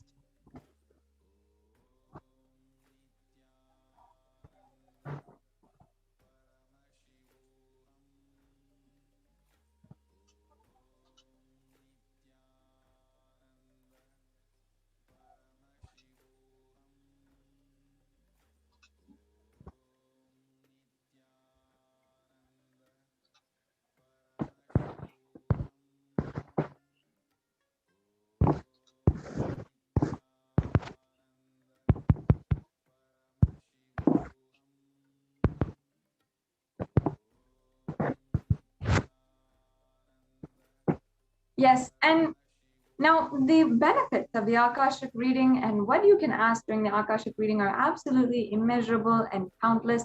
But if you want to know just a glimpse of what you can have, what the transformation that you can have, it is the most accurate and unbiased answer to any of your questions about life, destiny, purpose, or any other everyday part of your life.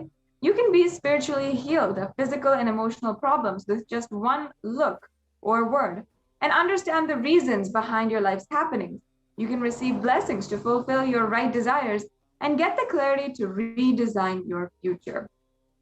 So this brings us to a conclusion for this introduction to Akashic readings. And I hope each and every one of you understands now how the breakthrough can happen in your life. Now, if you're wondering, let's go on to the next step. Now that we know what Akashic reading is, yes, now you're ready. You can get ready to ask your question and interact personally with the divine cosmic being. So on the YouTube channel of Kailasa, you can go to Kailasa's HDH Nithyananda, which is the official YouTube channel of the Supreme Pontiff of Hinduism, and click join under the live video to join for the membership of the channel. And that gives you an array of various benefits and access to all of the videos that the Supreme Pontiff of Hinduism has given spiritual discourse, has given satsang, has done different programs and sessions and so forth. And your questions can be asked during the live Baba Samadhi Darshan in the super chat. As you can see, you can ask your questions, very simple process, and ask to Devi, request her to bless you and fulfill your prayers.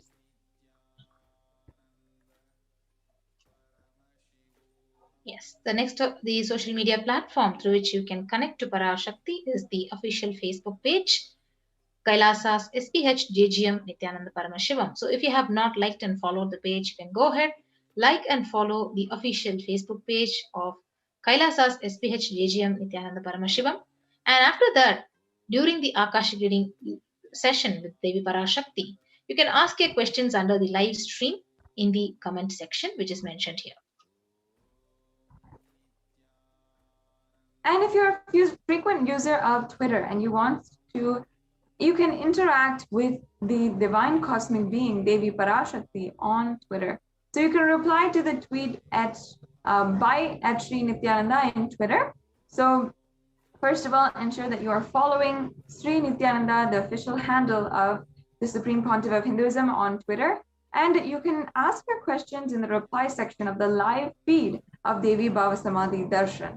Use the hashtag #AskTheAvatar and tag at Sri Nithyananda, and you will be able to have the grace and blessings of Devi Parashakti.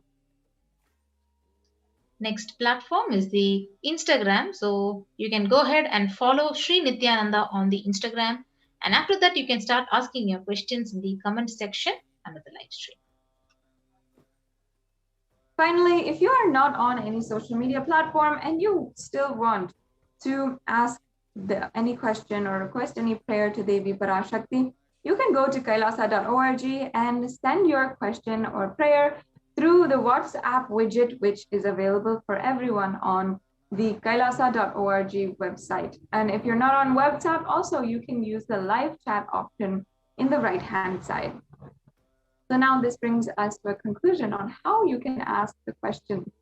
And in the next segment, we will be understanding Devi Parashakti's guidance for the whole humanity, and how that has literally been the best guidance, as we saw that exactly as what Devi said, just within a few days, everything would literally be seen in reality.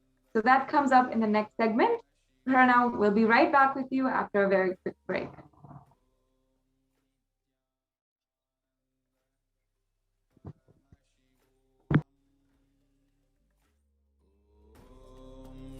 Nithyananda Paramashivoham. Om Nithyananda Paramashivoham. I will revive Hinduism.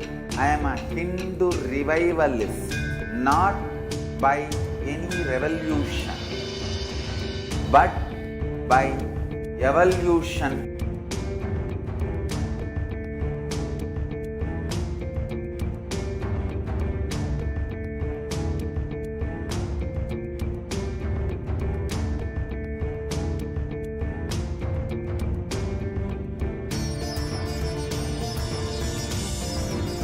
And setting model communities.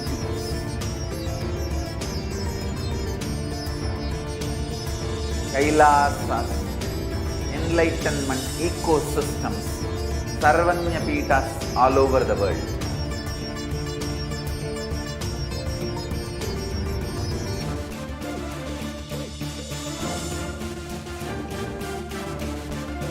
All powerful cognition, knowledge, only when you live, power manifestation and possibilities manifestation happens. It's a fundamental truth.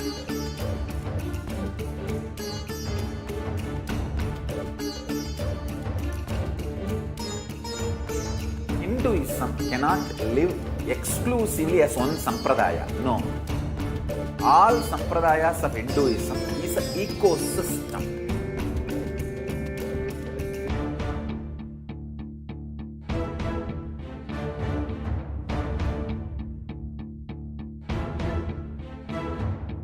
So don't keep quiet thinking that if one sampradaya is attacked, only that sampradaya is going to be affected. All of us are ecosystem.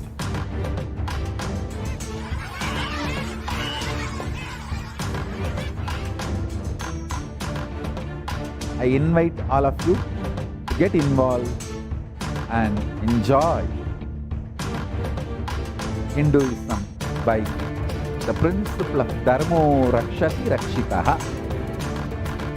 When you protect Dharma, Dharma protects you. We will make the whole planet flourish spiritually. The spiritual prosperity will happen to the whole planet. We all have to coexist together. Nithyananda Paramashivoham. Om Nithyananda Paramashivoham. Om Nithyananda Paramashivoham. Om Nithyananda Paramashivoham. Om Nithyananda Paramashivoham. Om Nithyananda Paramashivoham. Om Nithyananda Paramashivoham. Om Nithyananda Paramashivoham. Om Nithyananda Paramashivoham. Om Nithyananda Paramashivoham. Om Yes, Nithyanandam, welcome back. So we'll now be entering into the next session of what Devi Parashakti has revealed. And out of her extreme compassion and love, the Supreme Pontiff is manifesting Devi Parashakti herself and gracing us, answering all the questions, attending to our prayers, giving boons, healing us, revealing our past, present, and future, and delivering profound spiritual truths, and ultimately giving us the experience of Paramashivoham itself. So today, let us see what Parashakti has revealed about immunity and COVID-19. So this is the worldwide statistics for COVID-19 as of July 8, 2021. So top 5 worst affected countries: the United States, India, Brazil, France, and Russia, where there are around 185 million cases, out of which 4 million deaths have been recorded. So 185 million, out of which 4 million, enormously huge number.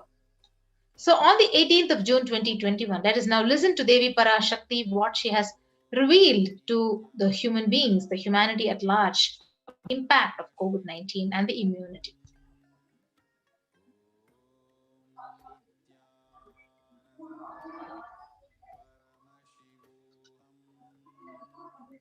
That's the first priority.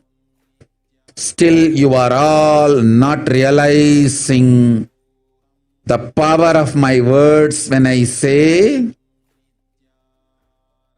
Corona is very much out there with the support of decision makers, rulers, people who are supposed to protect all of you. Due to their irresponsibility, it is there and getting more and more strengthened. It is becoming more and more stronger in multiple forms.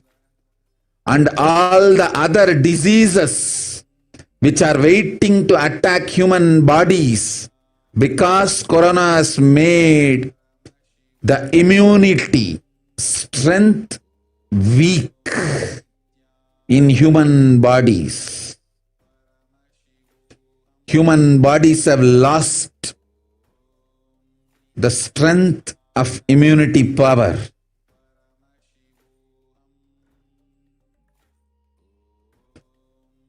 All the multi-layer after effects and side effects of this pralaya in political situations, economical situations, social situations, mental situations, in every level.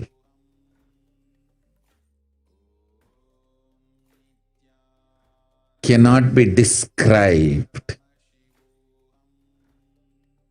Wait. This year, focus on keeping yourself alive.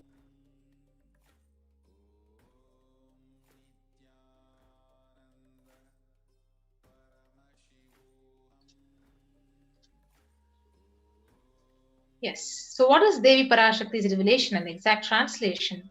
So she reveals, still you're not realizing the power of my words when I say Corona is very much out there.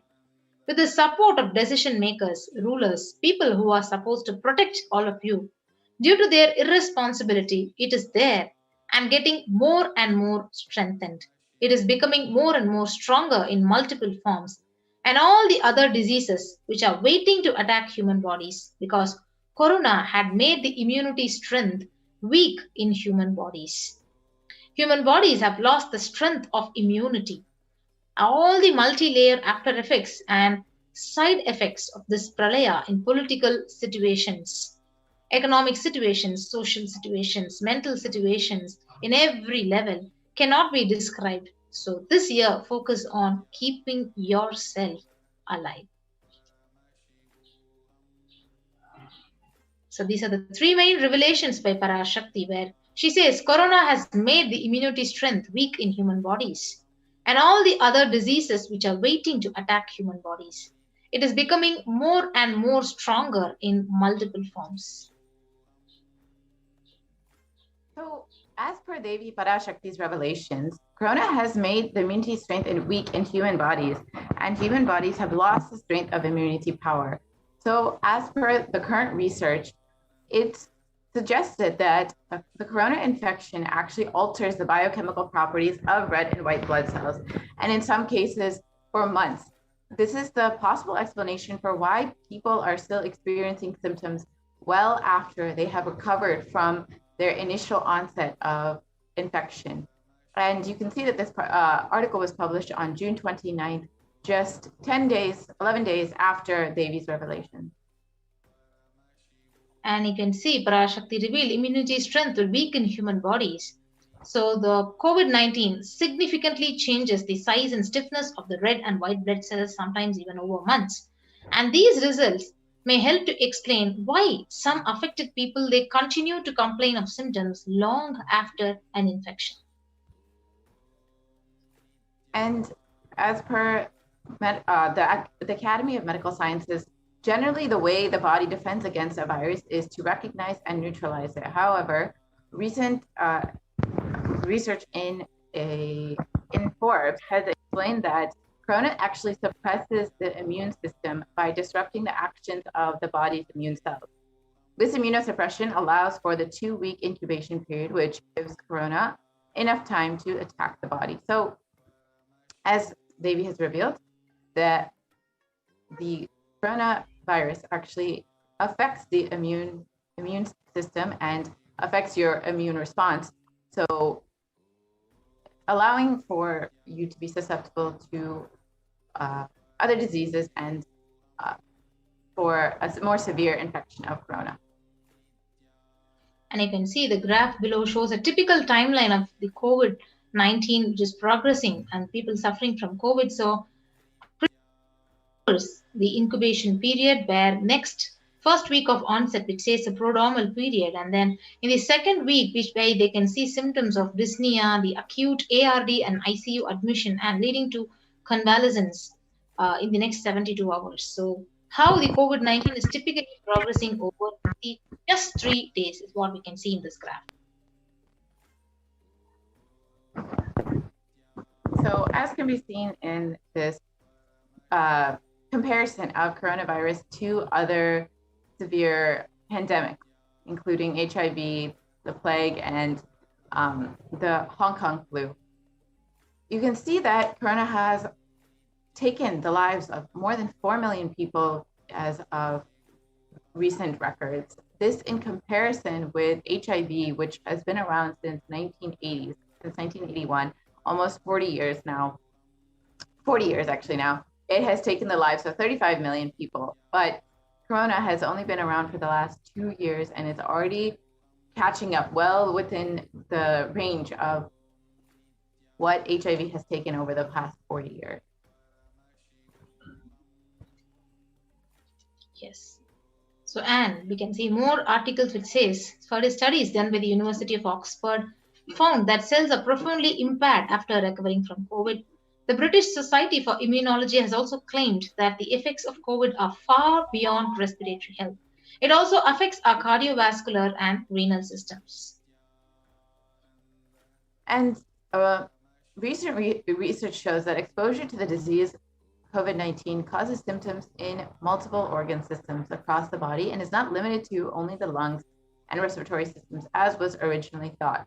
In addition, patients are reporting chronic symptoms such as fatigue and shortness of breath that last for months after the original infection. So as explained earlier, long COVID, or the symptoms that people experience after the initial onset of disease, can affect the lungs, cardiovascular system, circulatory system, and causes fatigue and inflammation. So it also affects the immune system, as explained earlier. Yes, so here we can see an example of how the lungs can be affected in someone who has suffered with COVID-19. So scarred lungs on the right side, there are much larger areas of darkness representing parts of the lungs that are having difficulty transporting oxygen into the bloodstream. And even after contracting corona, your immune system remains weakened and you are more susceptible to illness. So this is what Devi revealed. And research also agrees with this. According to the CDC, symptoms can last weeks or months after first being infected with the virus. And this can have effects on multiple organs, not just limited to the heart and lungs, but the kidney, skin, brain function, and immune system. Yes, so again, remembering the three main revelations by Parashakti, where she says Corona has made the immunity strength weak in human bodies. And the second point where she says on all the other diseases which are waiting to attack human bodies. So the next, we'll be seeing how so many other diseases are actually waiting and also have started attacking the human bodies. So, as many people have heard, the black fungus, white fungus, and other fungal diseases have been sweeping through India and affecting those who have recovered from COVID-19. So many patients who have recovered from even a severe COVID-19 infection have been affected by black fungus, which is nearly fatal with more than a 50% fatality rate. And after surviving such a severe infection, many lives have been taken from this black fungus, white fungus, and other fungal diseases. And as per the recent reports, there have been over 9,000 cases of this rare infection. And out of the 5,424 cases, 4,550 patients have a history of COVID-19 infection. You can see the black fungus, the white fungus, and various other infections swept and affecting the COVID-19 patients throughout India and even affecting the people who have already recovered. And the third statement where Parashakti has revealed that it is becoming more and more stronger in multiple forms. So already it's well known that other variants of corona have also recently been discovered over the past year. We have seen different variants coming out of UK, Brazil, South Africa, and India. And most recently, the Delta variant coming out of India has been the cause for the second wave of corona and has been devastating the country. And this is, as per Devi's revelations, this will continue to happen and continue to affect India. Yes, so the other variants of the corona have also been recorded in the countries like the UK, the South Africa, Brazil, India.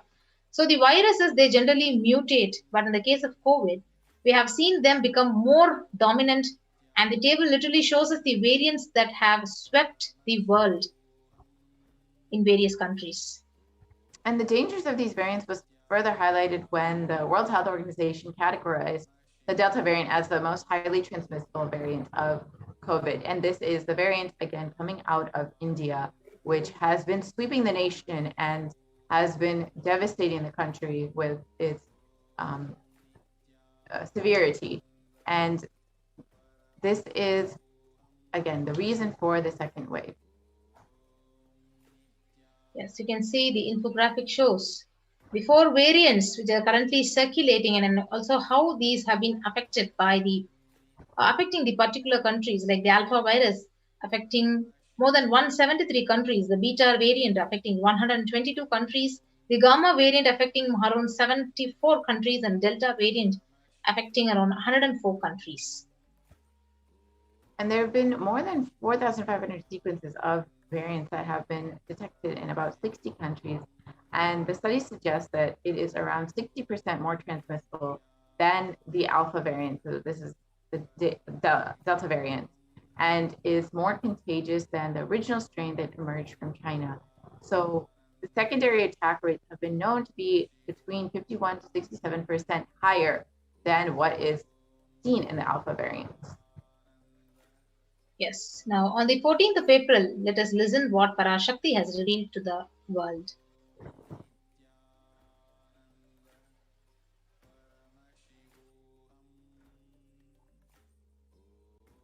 Sharmila,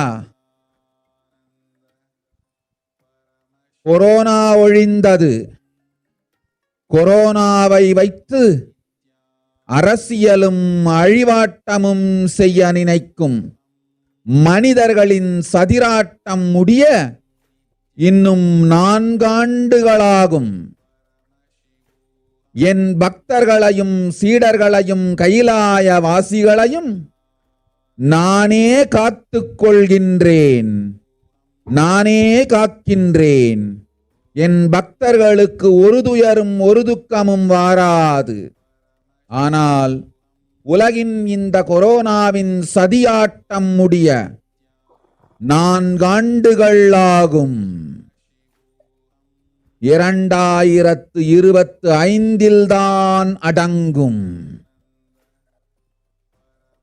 இது சதியாட்டம், மனிதர்களின் சதியாட்டம்.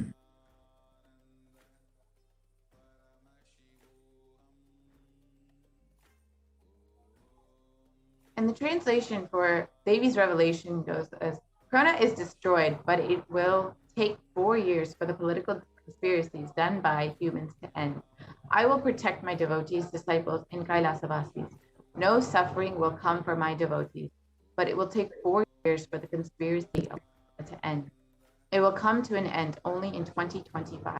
It is a conspiracy, a human conspiracy. Yes. So with the article below highlights the prevalence of the COVID-19 in India. So as per Devi's revelation, we can see from the below article that there is yet more of COVID to come for India. So the article continued to say that if a new variant was discovered, it would spread faster during this third wave. So possible third wave of COVID-19 may hit its peak in October to November this year. So that is what this article is conveying. So with so many variants and diseases coming out of this pandemic, there seems to be a very little chance that coronavirus will be ending anytime soon, that the pandemic will be ending anytime soon, with more and more waves being predicted of corona coming up.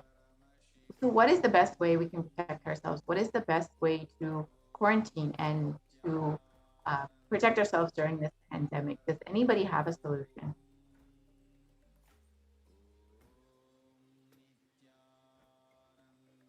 So Kailasa is the only place that has provided a solution.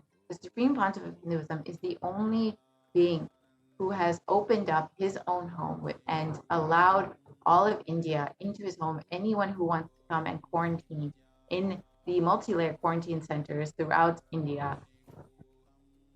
The Supreme Pontiff of Hinduism has welcomed anyone who wants to protect themselves, and only multi-layer quarantine can protect you in this time of the pandemic. So take the time right now, if you're living in India, to sign up and protect yourself from this pandemic at kailasa.org/Kailasa Care, and protect yourself. The only priority for this year is to stay alive. And we will be right back for the next segment after a short break. Yes. So we'll be continuing with more and more Devi Parashakti's revelations. On the 8th of June, Parashakti. So Devi Parashakti revealed on the 8th of June that this Bhumandala and the Jati ecosystem, the caste ecosystem, Hindu, Jnana, Sannyasa. Sorry, ma'am. No problem. Yes, we can go ahead, ma'am. Yeah. So on the 5th of June, 2021, Devi revealed that not only people are dying in force, financial and mental retardedness, you will also see minds getting collapsed. Freedom from all of this suffering is the life of living enlightenment. First, prevent yourself from this deadly corona. Oh, people, do the job of saving yourself, saving your life as the first priority. Yes. So you can see revelations about the mental health issue. And a media article is exactly confirming the same. So according to a new study, the neurological symptoms like depression and anxiety are also shown to be common in those who have contracted COVID-19, even more in mild cases. And further revelations about the mental health issues that people are facing currently reveals that the impact of COVID-19 on the mental health of US college students has been severely affected during this pandemic, and the many more students are seeing higher rates of mental health issues. One more research article which says impact of the COVID-19 on the mental health of US college students. So the results indicate that students closer to graduation faced increases in anxiety, feeling of loneliness, and depression. And the rates in depression among, again, this research shows that the rates of depression among college students has been skyrocketing. The research out of Dartmouth College has tracked moods and behaviors of about 200 college students, and it shows that the stress levels are at their highest currently. And the research where the onset of coronavirus pandemic, the rates of depression and anxiety have soared and have showed no signs of coming down. This is one more research done by the one of the professors and scientists. And now we will move on to watching the revelations of the secrets of the universe by Devi Parashakti.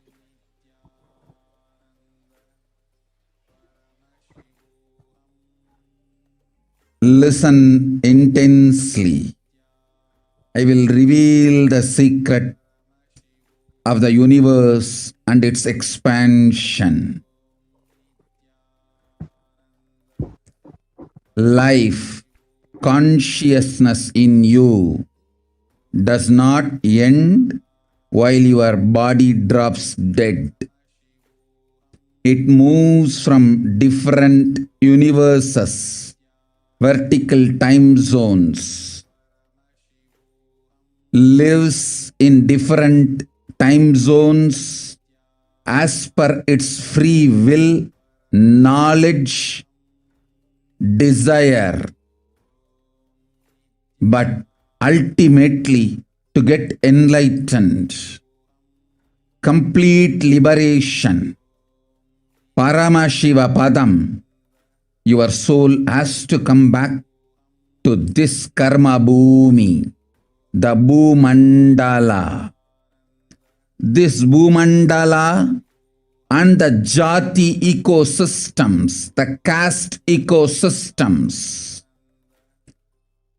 Hindu, Jnana, Sannyasa, Yoga, Grihastha, multiple spiritual ecosystems are created for the souls to come back and rebirth and grow more and more towards enlightenment easily, quickly, in accelerated speed and space. Now, too many souls from the cosmos is landing into this Bhumandala to be part of Kailasa and to manifest Kailasa. That is the reason the rate of expansion of the universe has been accelerated. An intense ecosystem for great enlightened beings and incarnations to land is being manifested by me through my Nijavatara Nithyananda and this Kailasa.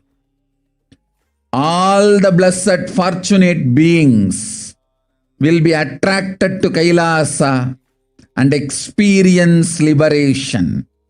Kailasa is the space where Sanatana Hindu Dharma, cosmic science, is nationalism. This cosmic law is the country law. Sanatana Hindu Dharma is nationalism. These cosmic truths will be the truths of the country, society, ecosystem.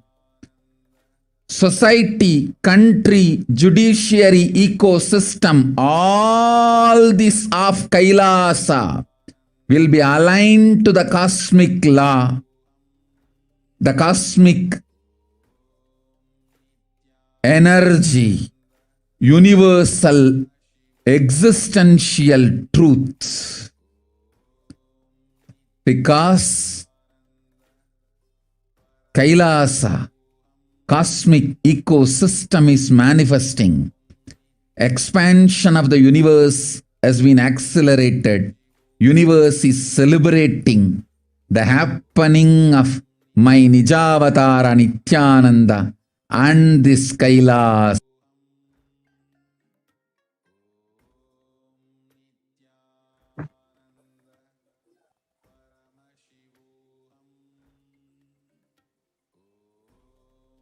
And Devi, to reiterate what Devi revealed on the 8th of June 2021, listen intensely. I will reveal the secret of the universe and its expansion. Life, consciousness in you does not end while your body drops dead. It moves from different universes, vertical time zones, lives in different time zones as per its free will, knowledge, and desire. But ultimately, to get enlightened, complete liberation, Paramashivoham, your soul has to come back to this karma bhumi, this bhumandala.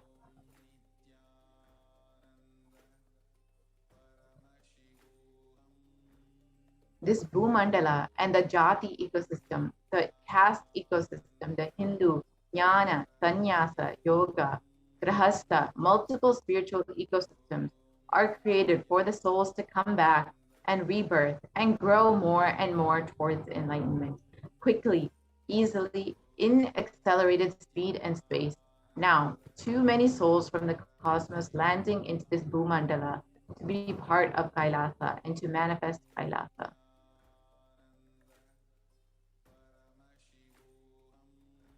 That is the reason the rate of expansion of the universe has been accelerated. An intense ecosystem for great enlightened beings and incarnations to land is being manifested by me through my Nijavatara Nithyananda and this Kailasa. All the blessed, fortunate beings will be attracted to Kailasa and experience liberation.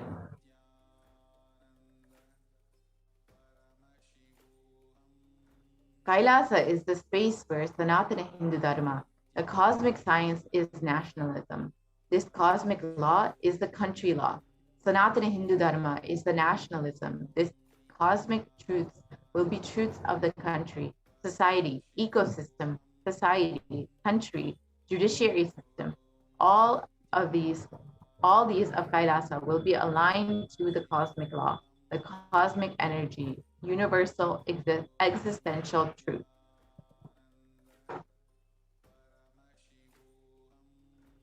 Because Kailasa cosmic ecosystem is manifesting, expansion of the universe has been accelerated. Universe is celebrating the happening of my Nijavatara Nithyananda in this Kailasa.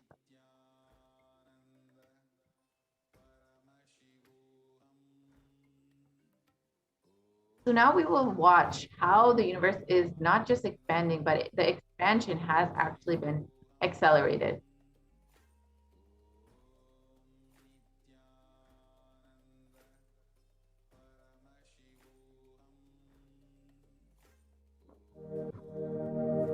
You are looking at the most detailed three-dimensional map of the universe known to humankind, and it's called the Sloan Digital Sky Survey.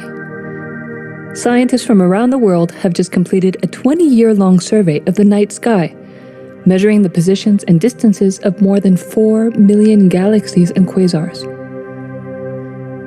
This detailed map will help scientists shed light on the remaining mysteries of the universe. Let's go on a journey from the local stars to the largest scales of our universe.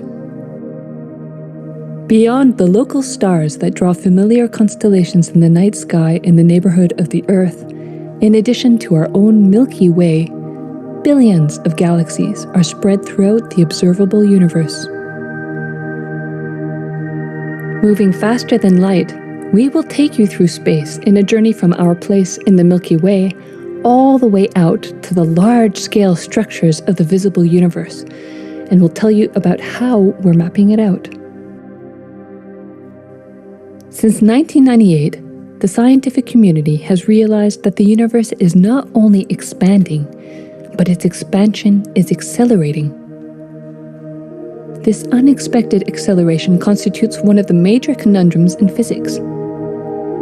From a theoretical perspective, the acceleration may be accounted for by either assuming that there exists some mysterious dark energy, or by modifying Einstein's theory of gravity, called general relativity. In the same year, the Sloan Digital Sky Survey was launched to tackle this enigma of the accelerating expansion of the universe. The Sloan Digital Sky Survey is a vast collection of the angular positions of galaxies observed in the sky, as well as their distances from us, determined by observing the systematic shift of galactic light induced by the expansion of the universe, the so-called redshift. In this new map of our universe, the large dark patches are mostly regions obscured by the Milky Way that cannot be observed. During the last 20 years, through 4 exploratory phases, the Sloan Digital Sky Survey has created the most detailed 3-dimensional maps of the universe.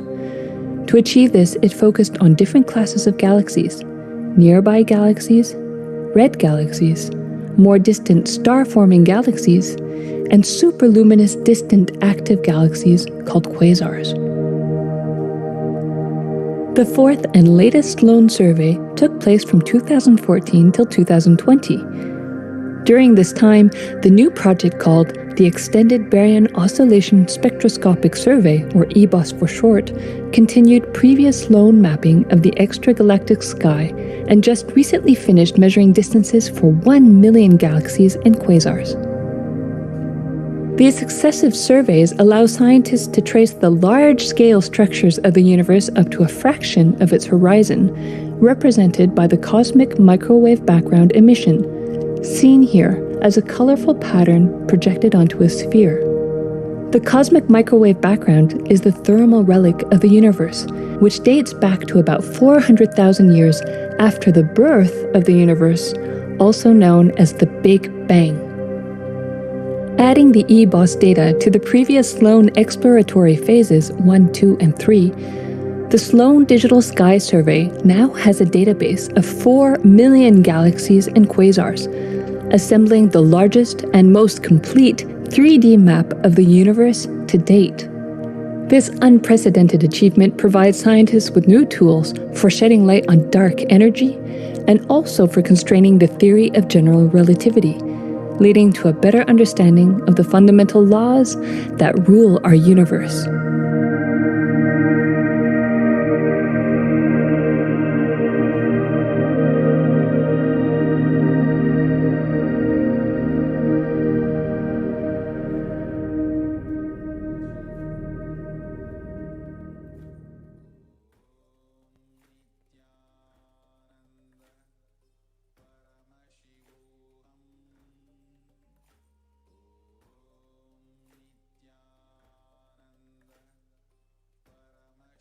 So, as per National Geographic, the universe does seem to be expanding faster than what was expected.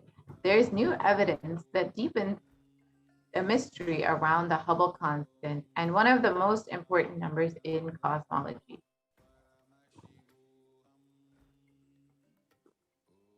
Fresh evidence suggests that the universe is expanding faster today than it did in its infancy, a difference that has set off a search to understand what cosmic forces could be at play. If confirmed, the changing rate, which is 9% faster than it had been projected, would force us to reconsider a fundamental aspect of the cosmos. So, as per Devi's revelations, the universe is not just expanding, but expanding at an accelerated rate.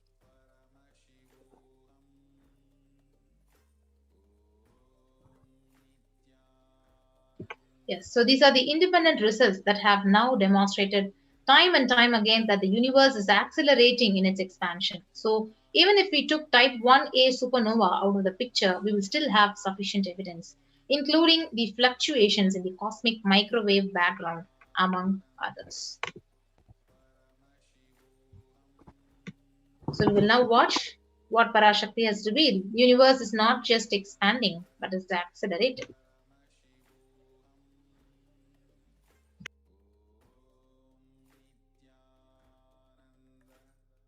Listen, the key information, the key line I wanted to bring all your attention through this video is universe is not just expanding, its expansion is accelerated. Please understand. Last few years, I am screaming in top of my voice that superconscious breakthrough is happening. Please understand.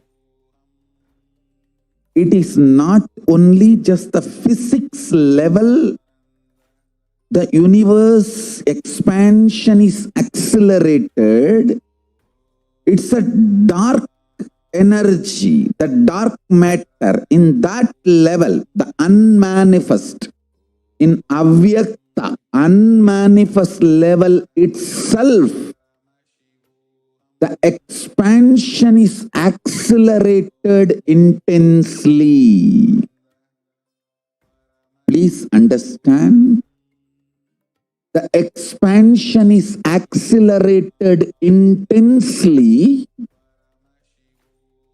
in the dark energy, in the dark matter, unmanifest, avyakta swarupa of Paramashiva. See, Paramashiva's manifest form only is this world which we are all enjoying, experiencing. There is an unmanifest form of Paramashiva, dark matter, what we call dark energy, dark matter. The triggering of expansion, not just expansion, acceleration of expansion is happening from that dark energy, dark matter. Because scientists are using the word dark energy, dark matter, I am using the same word. But if you ask me to give a right word, I will say Swatta Sutta Swayam Prakasa Jyoti. I will call it a superconscious energy, superconscious matter. See, because the human eyes can't cognize, human beings are calling it as a dark matter. But because human eyes can't cognize, but third eye can cognize, I am calling it as a Swayam Prakasa Jyoti. Jyoti, light, superconsciousness is the word rishis, enlightened beings will use. But unfortunately, scientists have their own limitation. With the two eyes, when you see something which is not seen, you call it as dark.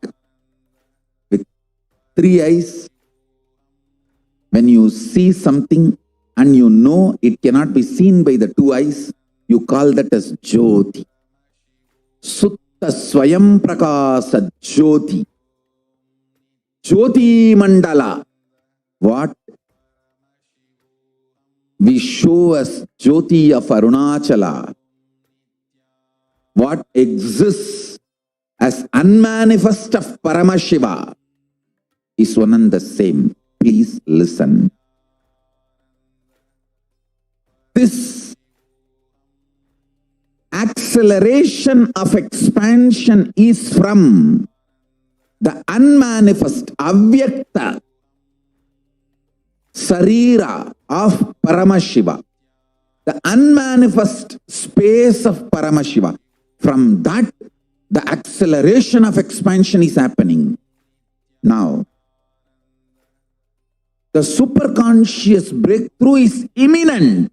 It has to happen. It is happening. I have been sent to planet Earth to facilitate this only.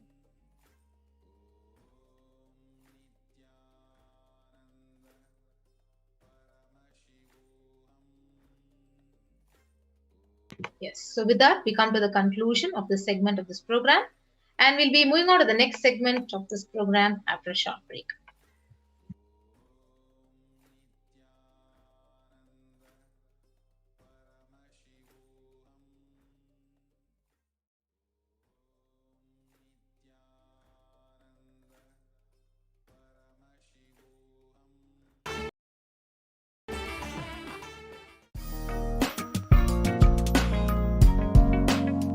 We get you health. We get you ability to build beautiful relationships in your life. We get you direct spiritual support, and we make sure you become wealthy.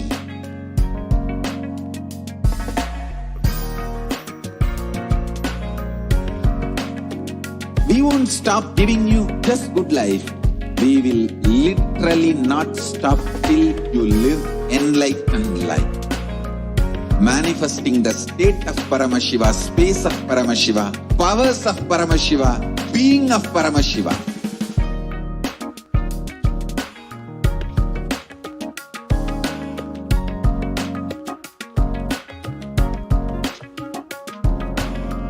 Whole world should become Kailasa.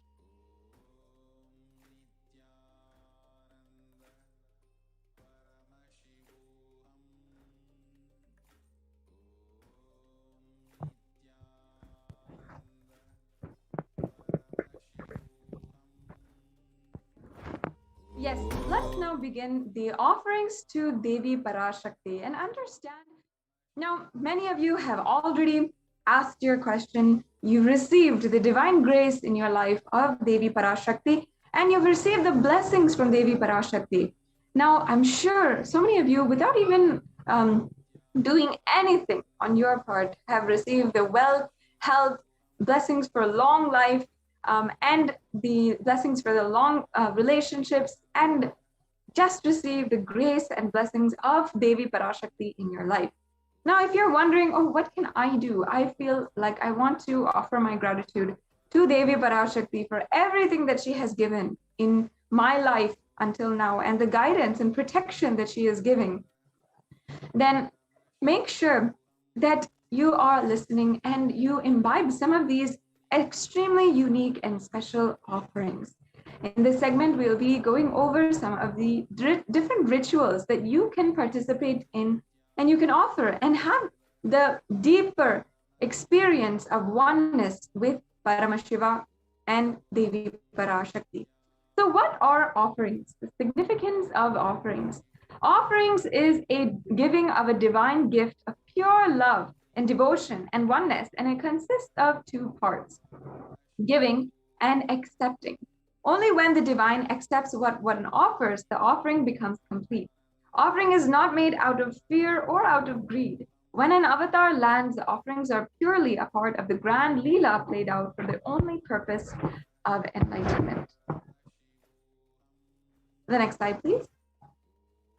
So today we'll be understanding a few of the offerings that you can make and understand their significance.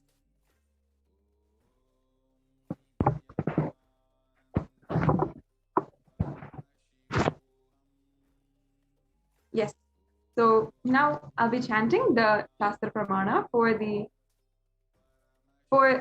Dhyana Shloka for Manonmani. This is from the Moola Agama, the Manonmani Dhyanam. Yes. Induni Vabeda Karavahini Yanam Syat Pankaja Varabaya Japakshara Yuktam Angahima Bhushana Vichitravasanam Syat Tunga Mukutojvala Manonmani Swarupam. And now I'll be chanting the English translation. Moonlight face holding the Veda, the books in hand, fire in eyes, with a lotus flower gracing and blessing hands, and one hand holding the Japamala, beautifully decorated with jewels and ornaments, wonderful clothes, and a shining bright crown. Her name is Manonmani. And we'll be chanting the next Dhyana Shlokam for Manonmani. Dhyaye Devim Trinetram Shashini Bhavadanam Vedahastam Dadanam Savye Padmam Varadam Apare Chabhayam Chakshamalam Divyera Bharanarnir Vibhushita Tanum Brahmadi Vippujitam Devi Meva Manonmanim Pratidinam Kamatra Datrim Sham. I bring beautiful ornaments. Now that we have invoked deep significance, as you can see, gold has such a deep significance in Sanatana Hindu Dharma. Not only that, it was recognized, seen, and tested for its divine qualities and its capacity to hold the super conscious energy, the enlightenment energy. And then it was then applied in all parts of the Hindu civilization. And here it is described how gold is present in all the scriptures, the Agamas, the Vedas, the Shrutis, Smritis, Itihasas, and the Puranas. And in all the Hindu scriptures, it is abundantly displayed that gold is the most auspicious and purest metal, which purifies our being. In the Hindu civilization, everything was built in gold because they knew the science and they applied it in real life. Everything was exchanged in gold. Even the ritual fees were offered in gold bricks. When one was to be saved from life-threatening illnesses, gold was offered as a ritual fee. And gold was in abundance and used for weighing equivalent amounts of commodities, including cows. Kingdoms were built with huge doors of gold, and the streets would have huge columns and huge archways made of gold. It was literally like a heaven on earth. And even the horses, cows, and all the other animals lived in coexistence, and they were all dressed and decorated in gold. The Hindu civilization actually thrived on the banks of gold. The Indus River was called Hiranyamaya, means river of gold in Rig Veda, and the river Saraswati was called Hiranyavartani, meaning river of gold in the Atharva Veda. The gold is a supreme element for offering gifts to the ones you love and revere. And temples are constructed and paved in gold, deities are made in gold and decked and adorned in gold. And because it preserves the enlightenment energy for thousands of years, it lasts forever.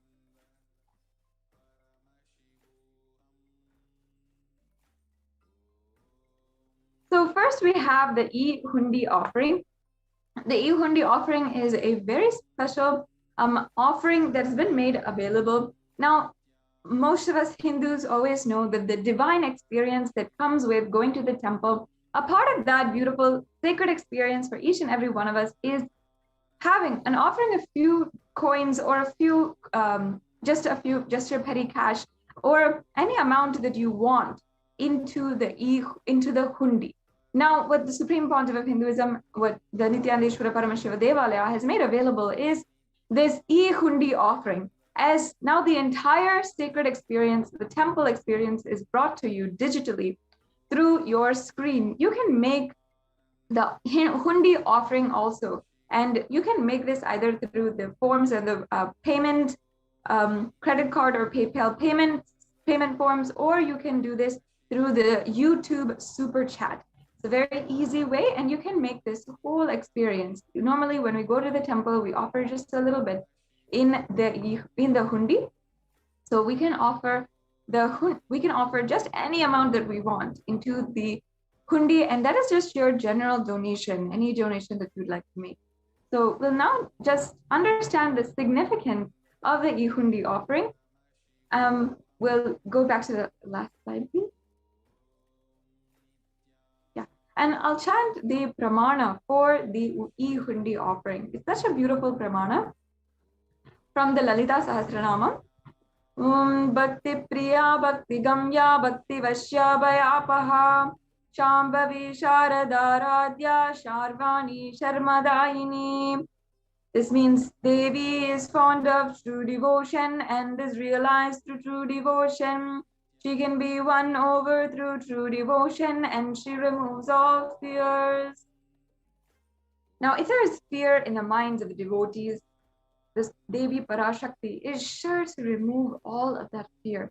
And it is stated that Devi likes to be worshipped in autumn. But don't be confused, it's not the season autumn, but in the time of our lives, which many of us are going through right now, when our thoughts are turning more and more inside, we're understanding and questioning the existence of ourselves, the purpose of our lives, and how we can navigate our lives in these extremely dark times. In that time, the need for Devi worship becomes stronger. So you can offer this e-hundi offering, and it's a very simple way to offer your gratitude and request Devi Parashakti to remove all the fears from your mind. Yes, we can go to the next slide. The next offering is the Sankalpa chanting. Now, if you have a conscious resolution that you'd like to make, a conscious declaration that you want to make, this is the offering that you can make so that you receive the blessings and Devi for the fruition of all of your desires and for the fruition of your conscious resolution. So the Shastra Pramana here is from the Devi Mahatmyam, chapter 12, verse 34. And I'll be chanting just the English translation. The goddess enchants this universe, and she herself gives birth to this universe. The goddess, being prayed without interest in anything, gives that knowledge that leads to salvation and gives wealth in the materialistic sense. So this is the offering of the Sankalpa, the conscious resolution. The next slide, please.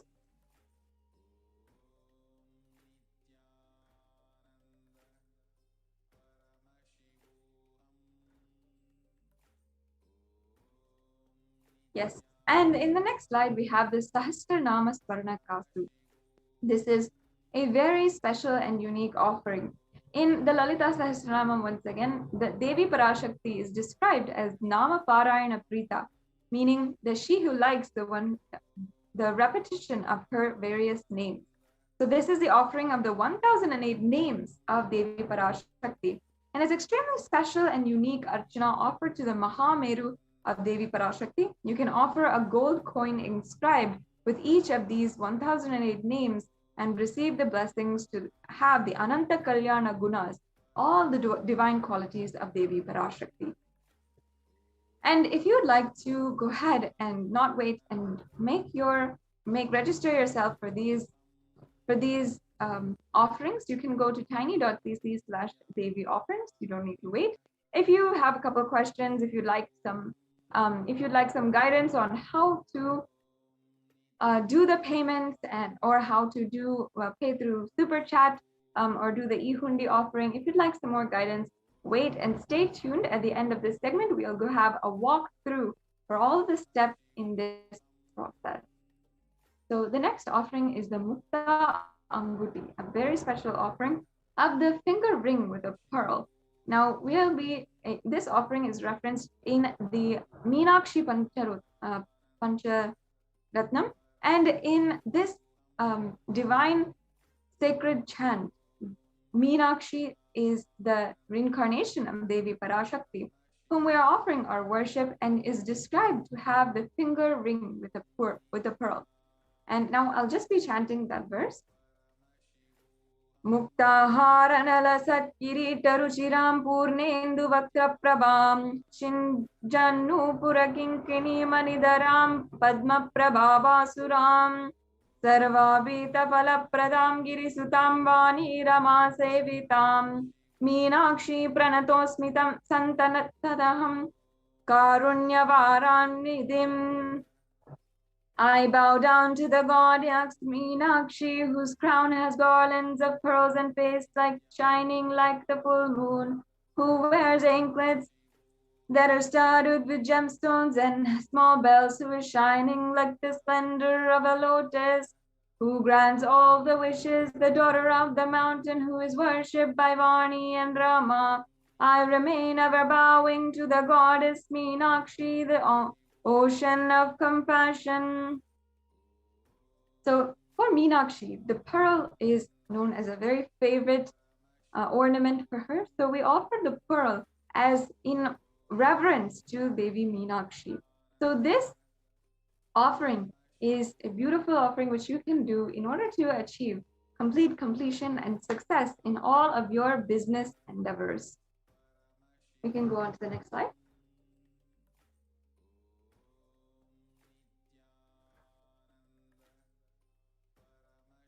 Yes. So offer the pearl finger and receive the blessings to be showered by Devi Parashakti's compassion and pure love in all of your business endeavors.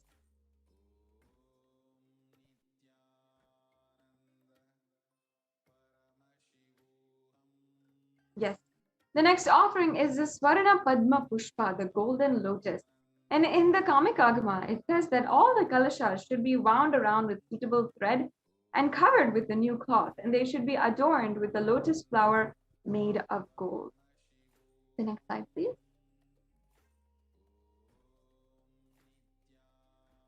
So there are hundreds of scriptural references for using lotus in the worship of Paramashiva, and almost everything in worship of the ultimate involves the consecration of deities, of worship, or meditating on, or the mudras and asanas during worship, which involves the flower, the lotus pericarp, and the stems and the flower.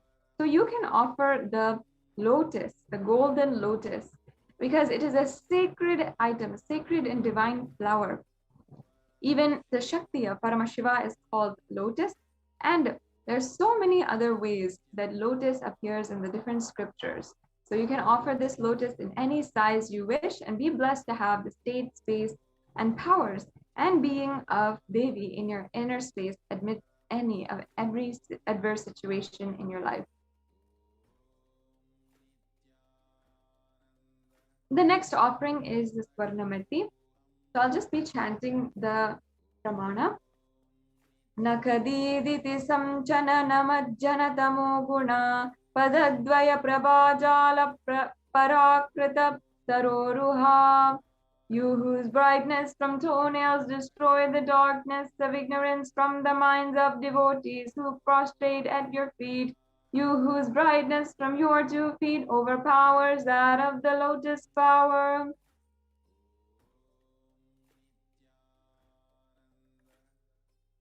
Yes, you can offer the toe ring to Devi Parashakti, adorning her sacred feet to be in constant gratitude for receiving her blessings even in the most difficult aspects of your life.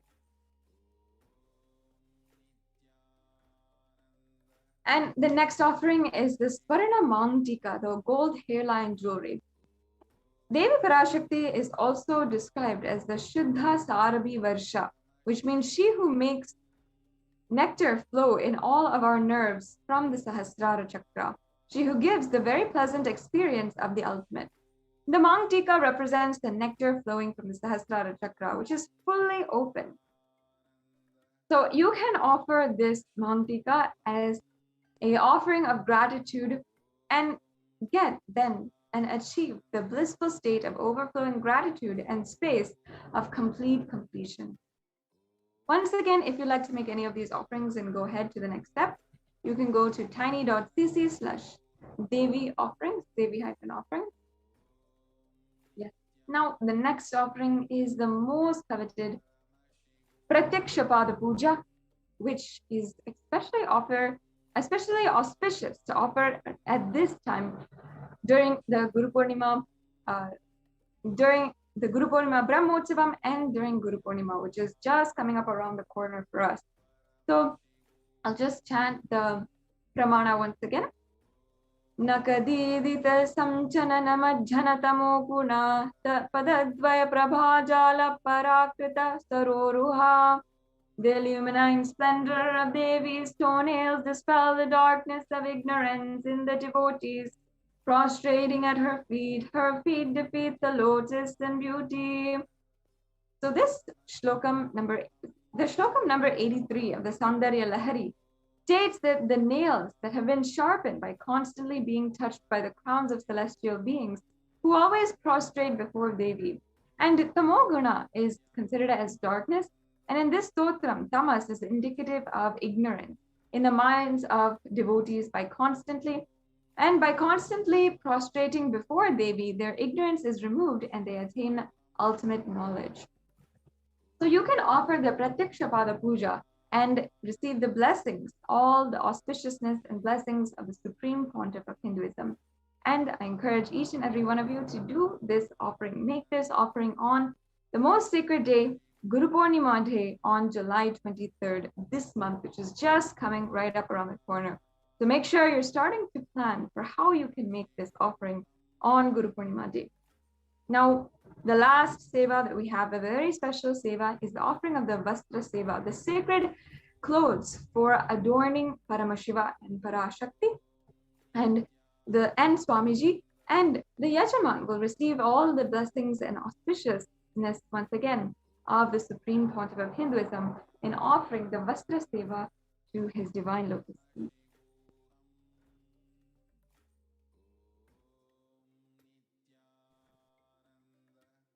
Yes. Now, we have a list here of all the offerings that you can do. The Ihundi offering, Sankalpa chanting, Devi Sahasranama Kasu, the Mukta Anguti, the Swarna Padma Pushpa, the Swarna Metti, the Swarna Mangtika, the Pratyakshavada Puja, and the Vastra Seva. All these are available for you to make. And now, in the registration form, there are two options which you can proceed with. One is if you are ready to offer today, or if you would like to make your intention for offering and start manifesting the offering in your life. Then this registration form, if you're interested in offering or you need help in manifesting these offerings or you want more details, you can go ahead and fill out the intention form at tiny.cc/bhavasamadhi.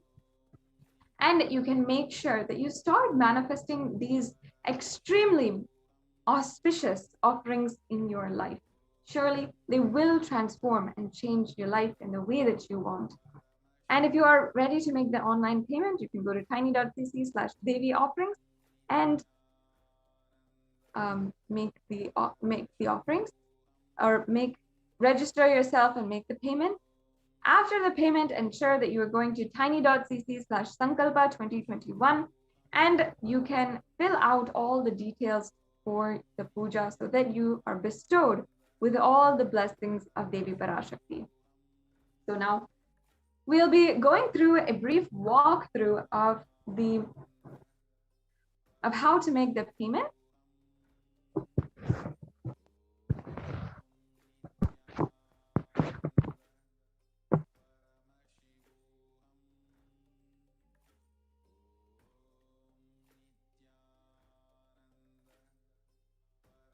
Yes. So before that, we will go on to the next segment of today's program. The Adi Kailasa Sarvagnapeetham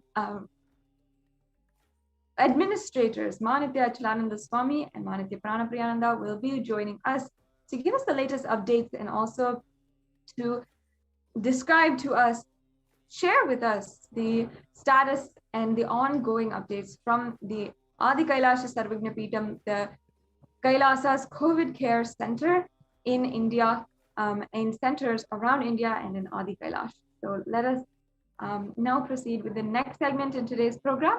Thank you for joining us. We'll be right back with you.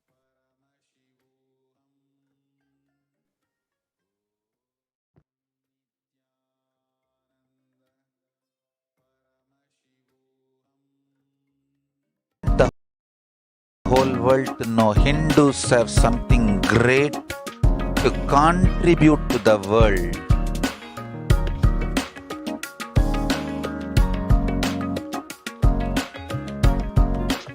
We have something great to contribute to the world. Let us do that.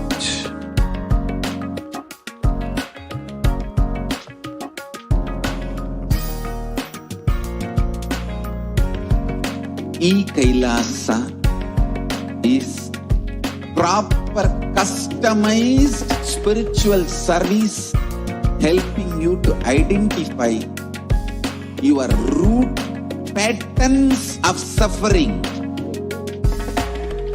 We have perfected the science of helping every individual from every cultural, religious, nationality background.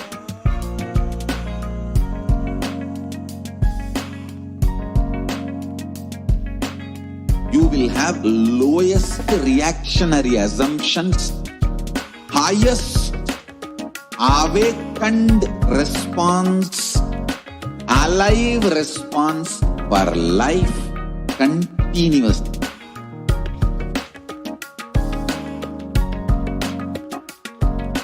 E-Kailasa is enlightenment ecosystem, literally enlightenment itself in your own home, wherever you are. Proper customized spiritual service helping you to complete with your life negativity. withdrawal from life, self-hatred, self-denial, self-doubt, so much of tiredness, laziness. We can support you, aligning your diet, your attitude, your aptitude, your understanding about life. We can help you with everything.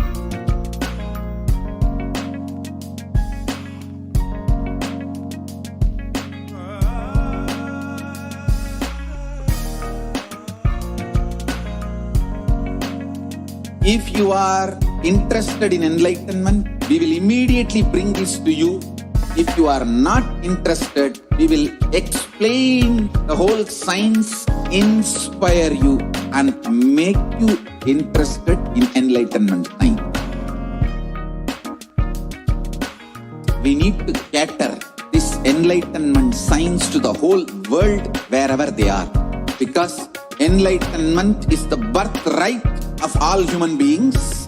Kailasa is responsible to provide that to all human beings.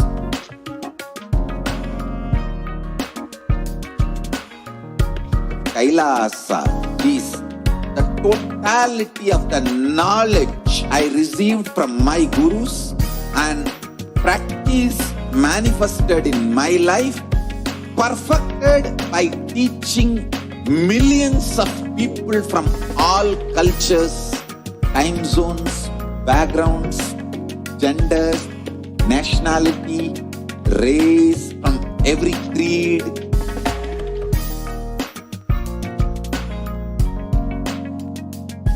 So this absolutely perfected knowledge available to you, served to you in your home, without even you moving out of your couch, free of cost.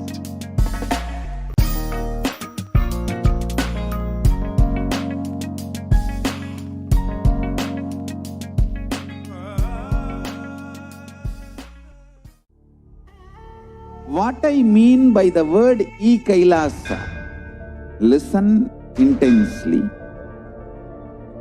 Enlightenment ecosystem, literally enlightenment itself, in your own home, wherever you are.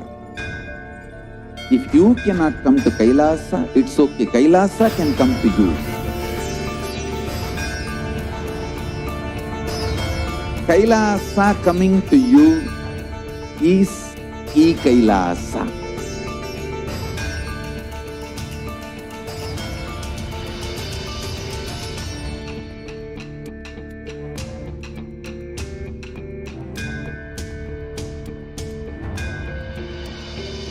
I will revive Hinduism. I am a Hindu revivalist, not by any revolution, but by evolution.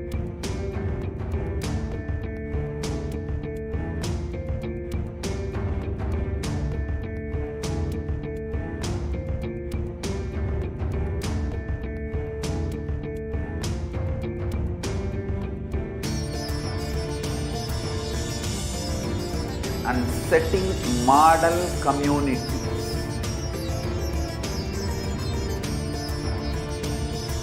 Kailasas, enlightenment ecosystems, Sarvanyapitas all over the world.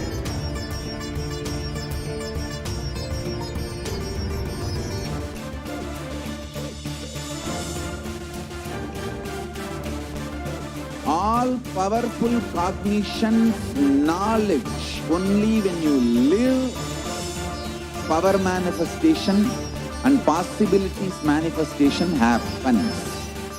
It's a fundamental truth.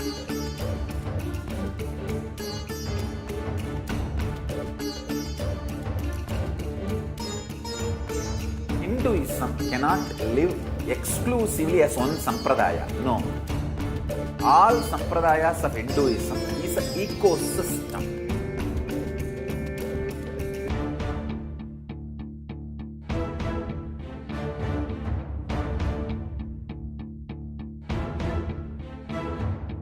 So don't keep quiet. thinking that if one sampradaya is attacked, only that sampradaya is going to be affected. All of us are ecosystem.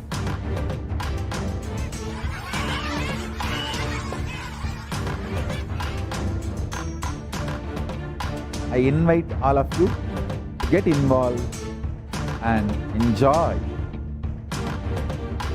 Hinduism by the principle of Dharmo Rakshati Rakshitaha. When you protect Dharma, Dharma protects you. We will make the whole planet flourish spiritually. The spiritual prosperity will happen to the whole planet Earth. We all have to coexist together.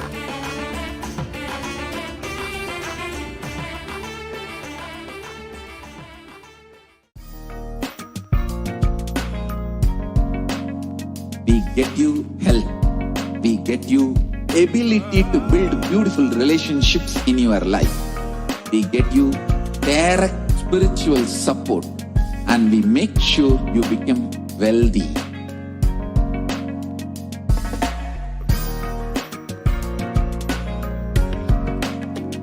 We won't stop giving you just good life. We will literally not stop till you live enlightened life. Manifesting the state of Paramashiva, space of Paramashiva, powers of Paramashiva, being of Paramashiva.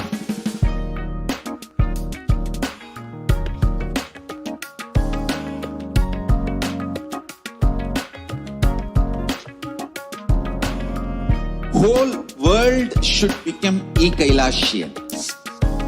I want the whole world to know Hindus have something great to contribute to the world.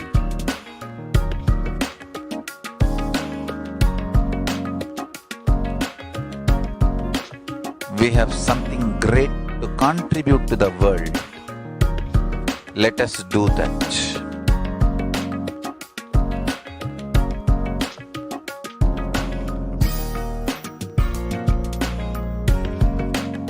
Kailasa is proper customized spiritual service helping you to identify your root patterns of suffering. We have perfected the science of helping every individual from every cultural, religious, nationality background.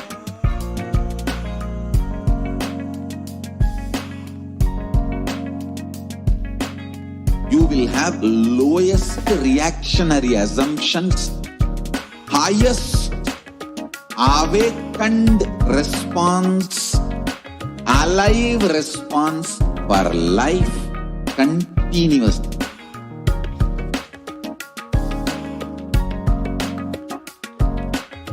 Kailasa is enlightenment ecosystem, literally enlightenment itself in your own home, wherever you are. Proper customized spiritual service helping you to complete with your life negativity. Withdrawal from life, self-hatred, self-denial, self-doubt, so much of tiredness, laziness. We can support you aligning your diet, your attitude, your aptitude, your understanding about life. We can help you with everything.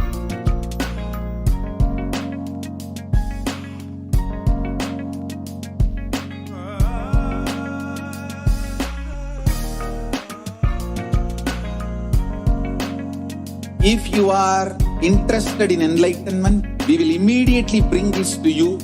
If you are not interested, we will explain the whole science, inspire you, and make you interested in enlightenment science. We need to cater this enlightenment science to the whole world wherever they are, because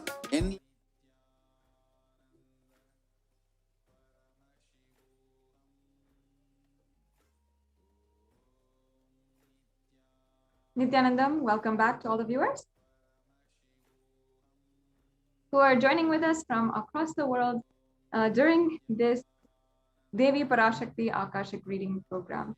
And I welcome each and every one of you who is joining us from all of the different temples, the Devalayas, Annalayas, and everywhere across the world, every one of you who are joining. We are entering now into the next segment of today's program, where we'll be understanding the updates from Adi Kailasa Sarvagna Peetham. Today, Adi Kailasa Sarvagna Peetham is one of the Kailasa COVID care centers, where the multi-layer quarantine is being offered in this campus for anyone who feels that they need to protect their lives and they are not getting it anywhere else. In India, more than literally the number of cases have started skyrocketing and we have seen no end in sight. Literally, so many authorities, even the health institutions, everyone is being burned out of hope and burned out because they're exhausted with the amount of cases that are happening and the amount of deaths that are happening. And there are also some extremely serious underreporting, which is ongoing across the entire media. And the world is even not being told the straight truth of what is happening. It is a terrifying reality. And in this extremely hellish situation, the Supreme Pontiff of Hinduism, with his guidance and blessings, Adi Kailasa Sarvagna Peetham, as well as 13 other Adinams across India, have opened up the multi-layer quarantine center in order to relieve people, protect people, human beings, from this extremely deadly virus and pandemic situation. Now, let us understand from the Department of Human Services, Kailasa's Department of Human Services, how the Kailasa COVID care centers and the whole work is ongoing at the moment. So first of all, let us understand the world today. The Human Rights Watch reported that more than 1.5 billion students are out of school already. And more than 91% of the world's students are out of school due to school closures in at least 188 countries. So if we see 36.5% of the US college students, they are pointed to stress as the biggest reason why their academic performance suffered negatively for the past 12 months. And in addition, 29.5% listed anxiety as a factor. For American middle schoolers, 61% of teens admitted feeling a lot of pressure to get good grades. And we can see also approximately 1.277 billion learners are currently affected due to school closures in response to the pandemic. According to UNICEF, monitoring 46 countries are currently implementing nationwide closures and 27 are implementing local closures, impacting about 72.9% of the world's student population. Yes, so in a survey by the mental health charity Young Minds, which included 211 participants up to the age of 25 years with a mental illness history in the UK, 83% said the pandemic had made their conditions really worse, and 26% they were unable to access mental health support, peer support groups, and face-to-face services have been cancelled. And support by phone or online can be challenging for some young people. And the COVID-19 pandemic has disrupted or halted critical mental health services in 93% of countries worldwide, while the demand for mental health is increasing, according to a new World Health Organization survey. So recently, a study also found that 18% of the individuals, including people with and without a past psychiatric diagnosis, who received a COVID-19 diagnosis were later diagnosed with a mental health disorder such as anxiety or mood disorders. Surveys also found that substance use and suicidal ideation are particularly pronounced for young adults, with 25% reporting that they started or increased substance use during the pandemic, compared to 13% of all adults, and 26% reporting serious thoughts of suicide, compared to 11% of all adults. So every year, over 1.2 million students drop out of high school in the US alone, and that's a student every 26 seconds or 7,000 students a day. So about 25% of high school freshmen fail to graduate from high school on time. Now, let's see some of the contributions from Kailasa's Department of Education, specifically in Adi Kailasa Sarvagnipeetham, as well as all over the world. Now, you can see, of course, the COVID Care Protection Center is now open, and you can register now through the link below at kailasa.org/Kailasa Yes, so let us now know more about the Kailasa's contribution in the field of education. Yes. The Supreme Pontiff of Hinduism, Jagadguru Mahasannidhanam, His Divine Holiness Bhagwan Nithyananda Paramashivam, has declared that Gurukul is a place where celebration begins with the right words in blossoming minds, creating a gateway of possibilities, creating an enlightened civilization with yogic body and Vedic mind. Yes, so the Nithyananda Gurukul is a school established by so here students live their highest potential and manifest various spiritual powers. The Gurukul functions according to the Supreme Pontiff of Hinduism's vision that education is for life, but life itself is not for education. The Gurukul brings to the world the right kind of education that empowers you.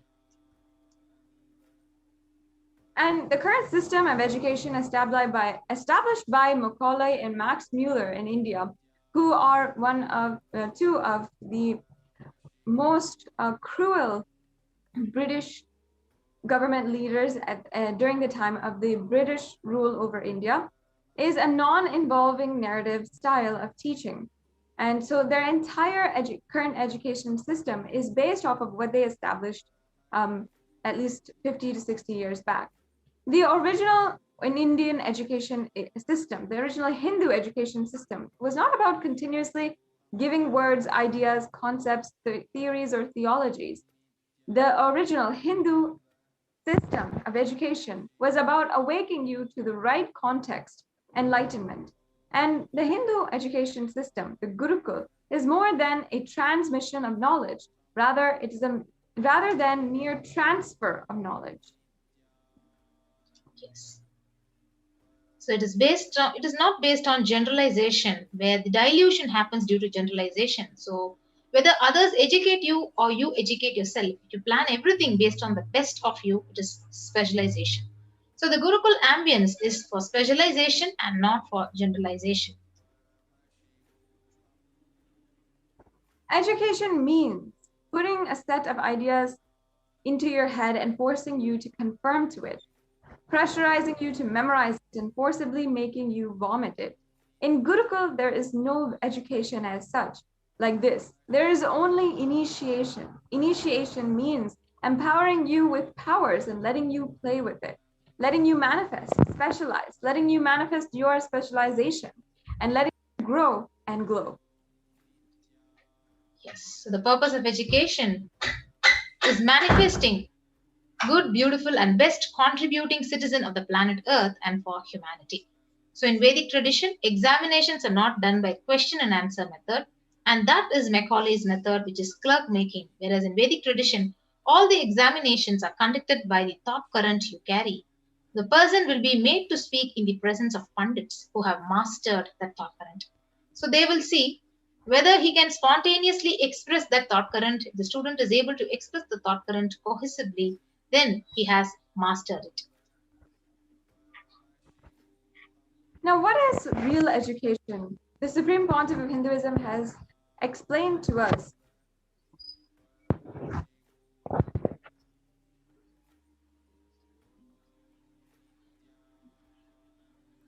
Yes, if we are teaching the science of completion to our kids, we should be able to guarantee you can't get even one lie out of our Gurukul kids. That is what is education.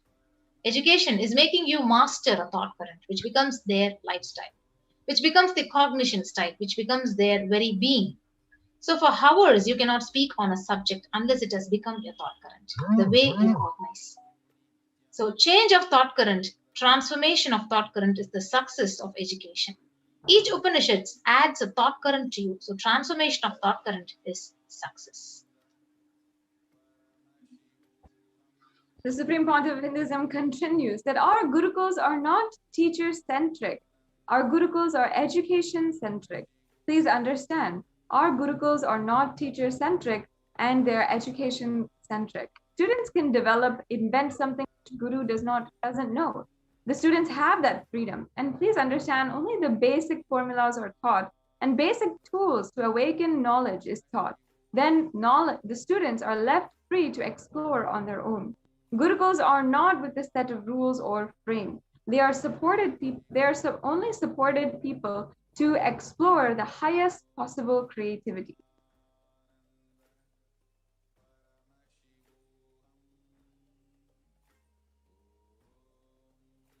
Yes. So Gurukuls are not like dams. So it is an embankment. So embankment is different and dam is different. So with a dam, you are dammed. So it is embankment and not dam. So that is why many of the Advaita Guru's disciples were Vishishta Advaitas or Advaitis. Or many of the Vishishta Advaiti Guru disciples were Advaitis. Means what? Only the basic analysis scales were given to you, but you are left to feel, analyze. So you're given spoon, not spoon-fed. You are not spoon-fed, you're only given the spoon. That freedom, the freedom itself shows, otherwise you will be shocked actually that in Ramanuja's Guru, Ramanuja is a very profound enlightened being from Sanatana Hindu Dharma, was even able to think in the language of Vashishta Advaita, shows the freedom available in Gurukul. So what the Supreme Pontiff of Hinduism is explaining here is about how even if your Guru has a certain thought trend or philosophy which they're specializing in, the Guru's disciple need not specialize in the same philosophy or the same lifestyle and philosophy.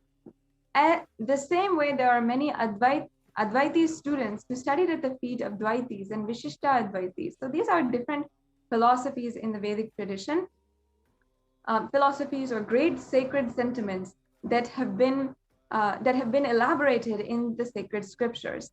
And it is not necessary that the Guru's disciple follow what the Guru is teaching and practicing as their own lifestyle.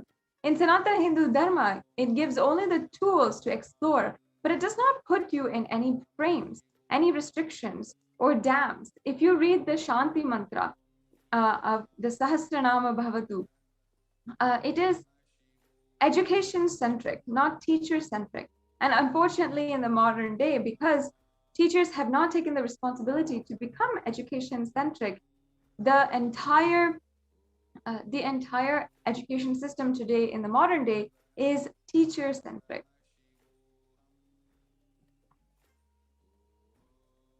We can go on to the next slide. Yes, so this whole verse, if you read,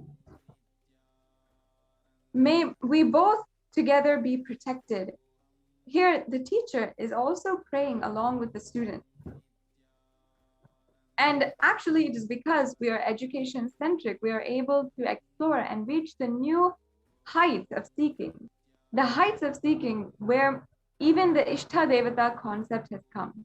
Guru encourages disciples to travel, discover, reinvent, invent their own paths, their own methodologies, and he continues to encourage the disciples to explore on their own. Yes. So with the principles of completion, the four tattvas of integrity, authenticity, responsibility, and enriching, as well as the truths of ahimsa or non-violence, and abhayam sarva bhutebhyo, the Balasans of Nithyananda Gurukul, have played with these powerful cognitions and thought currents and have physically demonstrated the power of these truths by providing security to the rose plants in the garden of the Gurukul, resulting in rose plants dropping their thorns. So let us now listen to Bhagavan on the Hindu Gurukul system, the future of education.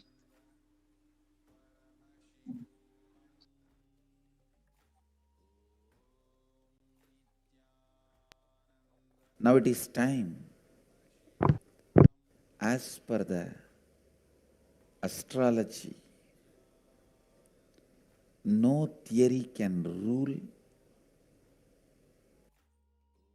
any human society which is imposed on that society more than 60 years.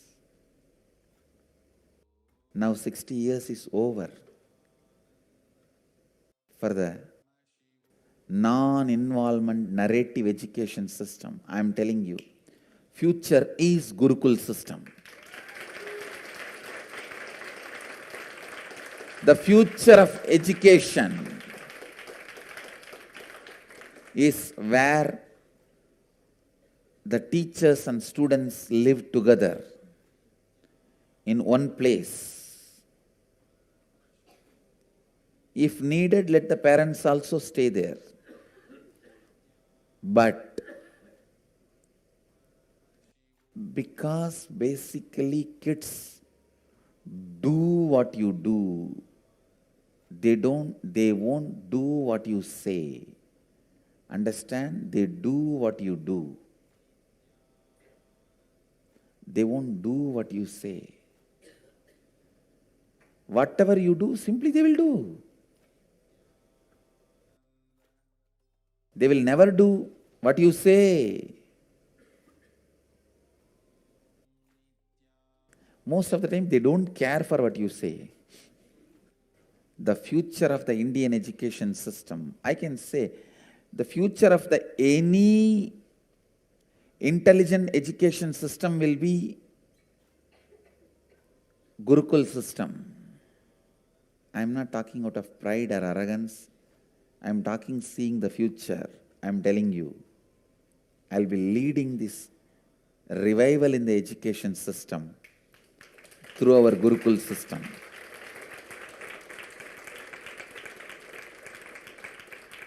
Through our Gurukul system. It is going to be the Gurukuls. In Indian education system, complete involvement is required from the side of the teacher and the student. Student need to study the teacher. Teacher need to study the student. Understand? After thoroughly studying the student, teacher identifies the right subject in which the student will be successful. Few things are basic for everyone, like science of completion and enlightenment. Other than the science of enlightenment, all other things, master selects the subject in which the student will be successful. And then student is trained specifically in those fields with the knowledge of enlightenment, with the science of enlightenment, with the truth of enlightenment as the context. Even if you learn the archery, enlightenment is the context. If you study administration, enlightenment is the context.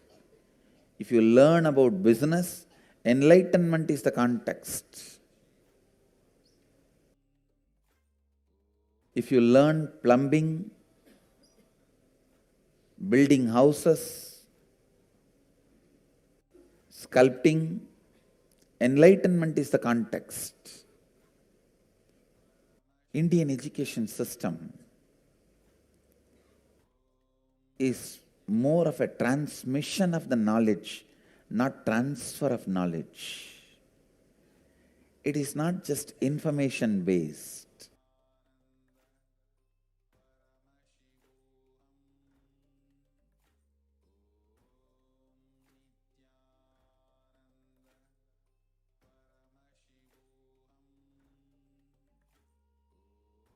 Now it is time,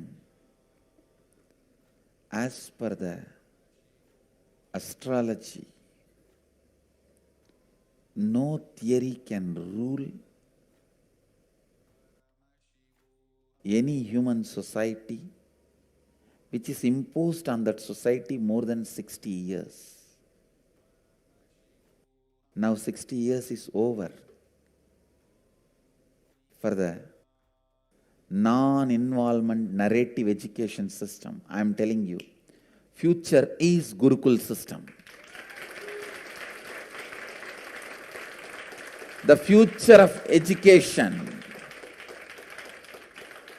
is where the teachers and students live together in one place. If needed, let the parents also stay there. But because basically kids do what you do, they won't do what you say. Understand? They do what you do. They won't do what you say. Whatever you do, simply they will do. They will never do what you say. Most of the time, they don't care for what you say. The future of the Indian education system, I can say, the future of any intelligent education system will be Gurukul system. I am not talking out of pride or arrogance. I am talking seeing the future. I am telling you, I will be leading this revival in the education system through our Gurukul system.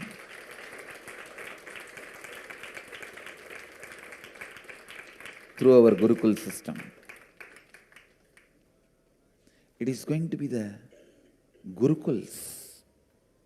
In Indian education system, complete involvement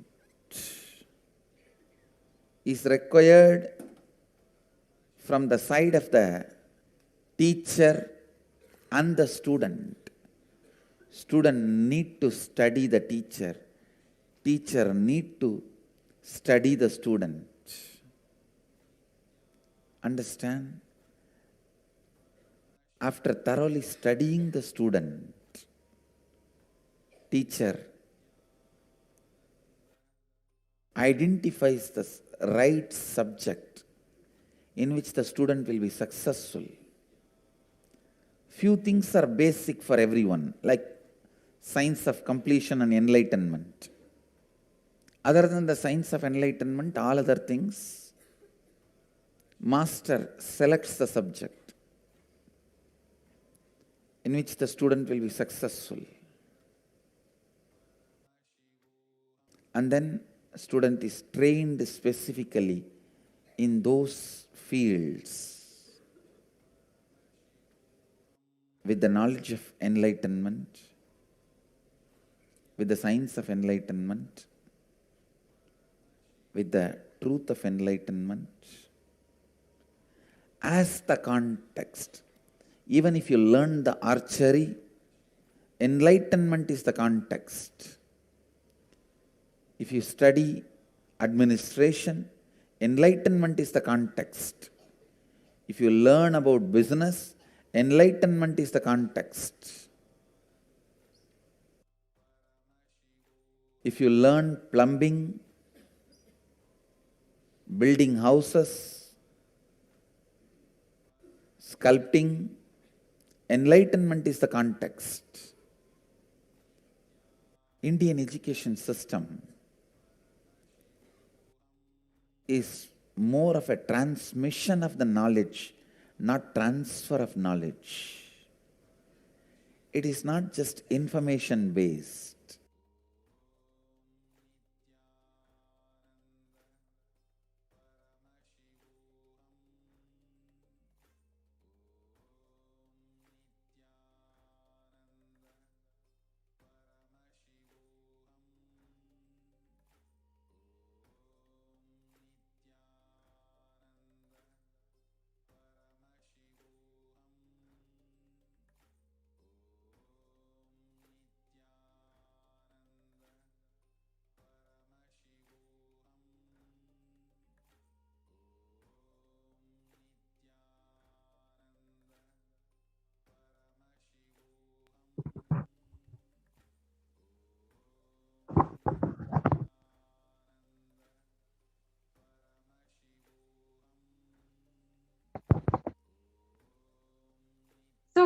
to just understand today, the education is known to be the key factor in enabling upwards socio and economic mobility and a strongest means from removing poverty.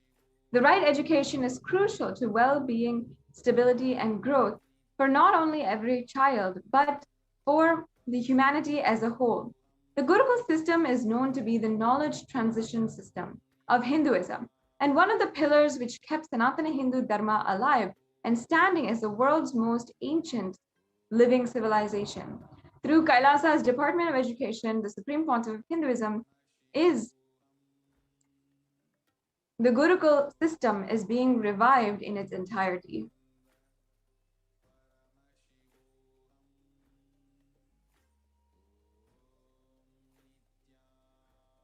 Gurukul is living in the Guru's home. And the Gurukul system is rooted on the Guru Shishya Sampradaya, or the living lineage of Guru-disciple relationship.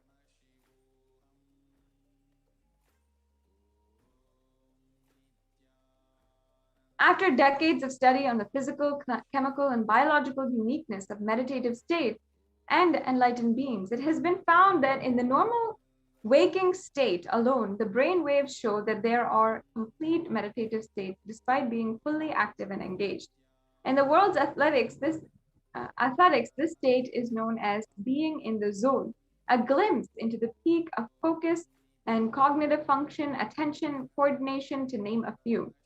Rather than a glimpse, the enlightened beings are casually walking, talking, and engaging, settled in this peak.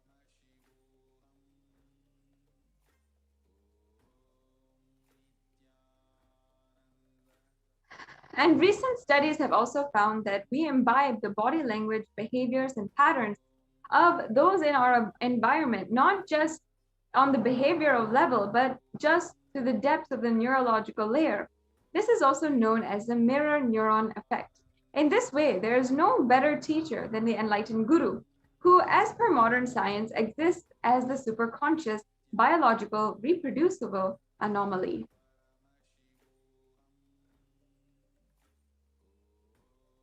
However, through centuries of Mughal invasions, colonialism, and continued persecution against the Supreme Pontiff of Hinduism, and Hinduism also Hindu tradition, the science of knowledge transmission has been diminishing at an unprecedented rate. After careful study in the colonialism area, it was found that the Gurukul system was standing as a backbone of the stability of the Hindu civilization. And the Macaulay education system was imposed on India after this revelation. In totality, during this Hindu Holocaust, we saw 13,000 universities across Bharat and 200,000 Gurukuls were destroyed in Bengal and Bihar alone.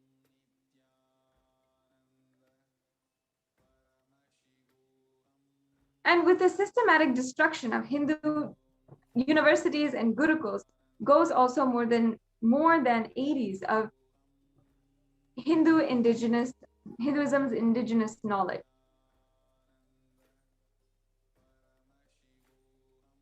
And this is a quotation, an absolutely terrifying quotation from Thomas Macaulay, made on the 12th of October in 1836. This is from the British records of their imposition and their rule over India.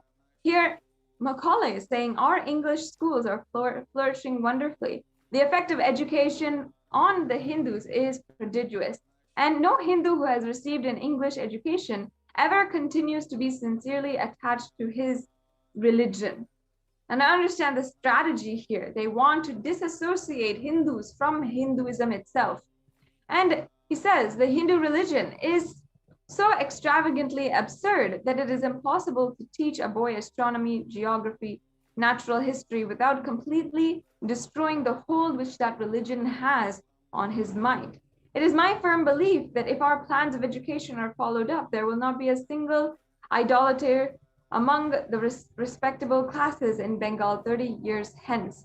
And this will be effected without any efforts to proselytize, without the smallest interference with religious liberty, merely by the natural operation of knowledge and re-edification.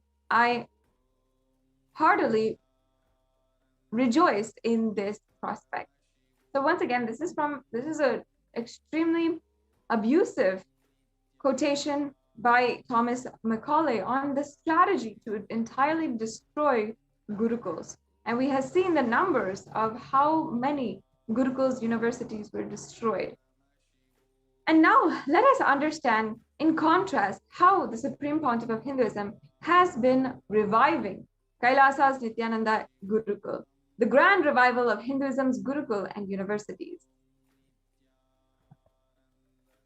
On the 2nd of October 2006 was the official inauguration of Nithyananda Gurukul in Adi Kailasa in Bidadi, India. And we're here seeing the Supreme Pontiff of Hinduism with the first batch of Gurukul students.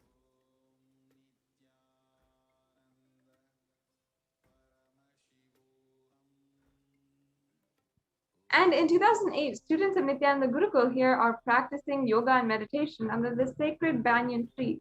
This is in Adi Kailasa also. We can see all the students of Gurukul who are doing the regular practice.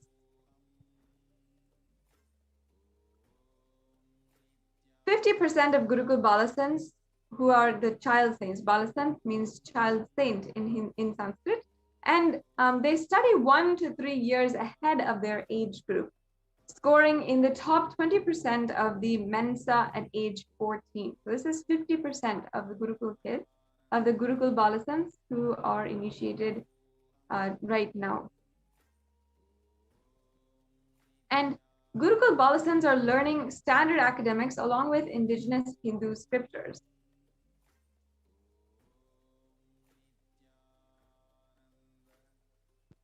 The next slide, yes. Gurukul Balasants also are practicing here the Shivastamba Yoga under the guidance of trained Shivastamba Yoga Acharyas.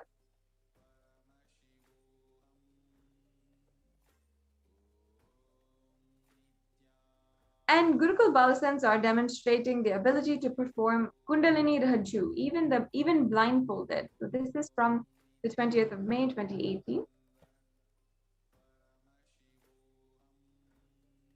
And also the Supreme Pontiff of Hinduism here is personally teaching the science of Dhanur Vidya, the lost science of Vedic archery.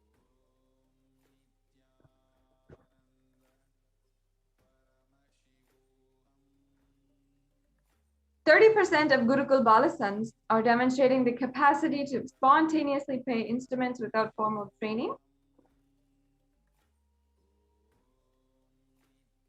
And Gurukul Balasants live in the Agama Shastra based lifestyle as well. So as you can see here, doing puja every single day, yoga every single day, and following the ritualistic lifestyle is all a part of the Agama Shastra based lifestyle. Here we have Balasants of the Nithyananda Gurukul who demonstrate the ability to read blindfolded, which is a very astonishing feat.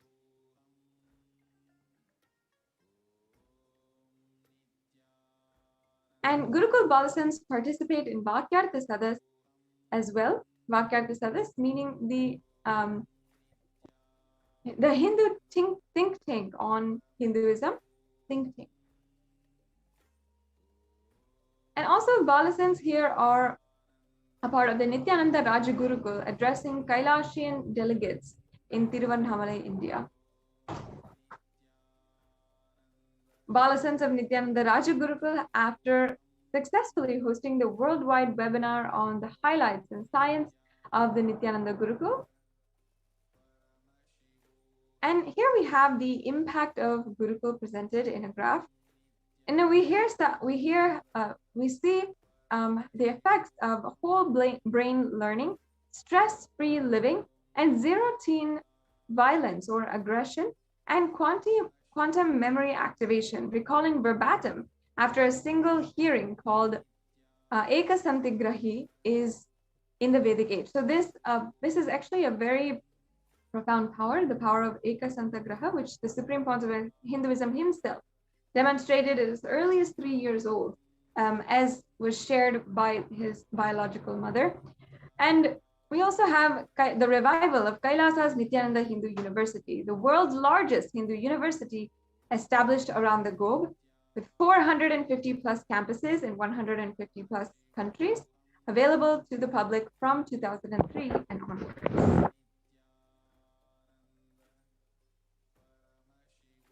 Yes, and also Kailasa's Nithyananda Hindu University, reviving and presenting the world's most ancient lost knowledge in a user-friendly way.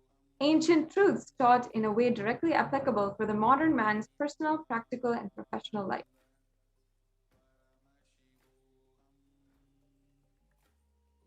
Kailasa's Nithyananda Hindu University, 12 million enrollments and counting, 7,000 plus courses which are available, and delegates teaching from 80 plus countries directly contributing to NHU.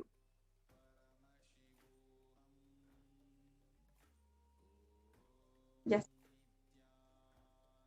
Long rituals are not useless or unnecessary as a modern brainwashed Hindu thinks. Long rituals are the most powerful method, science, kriya,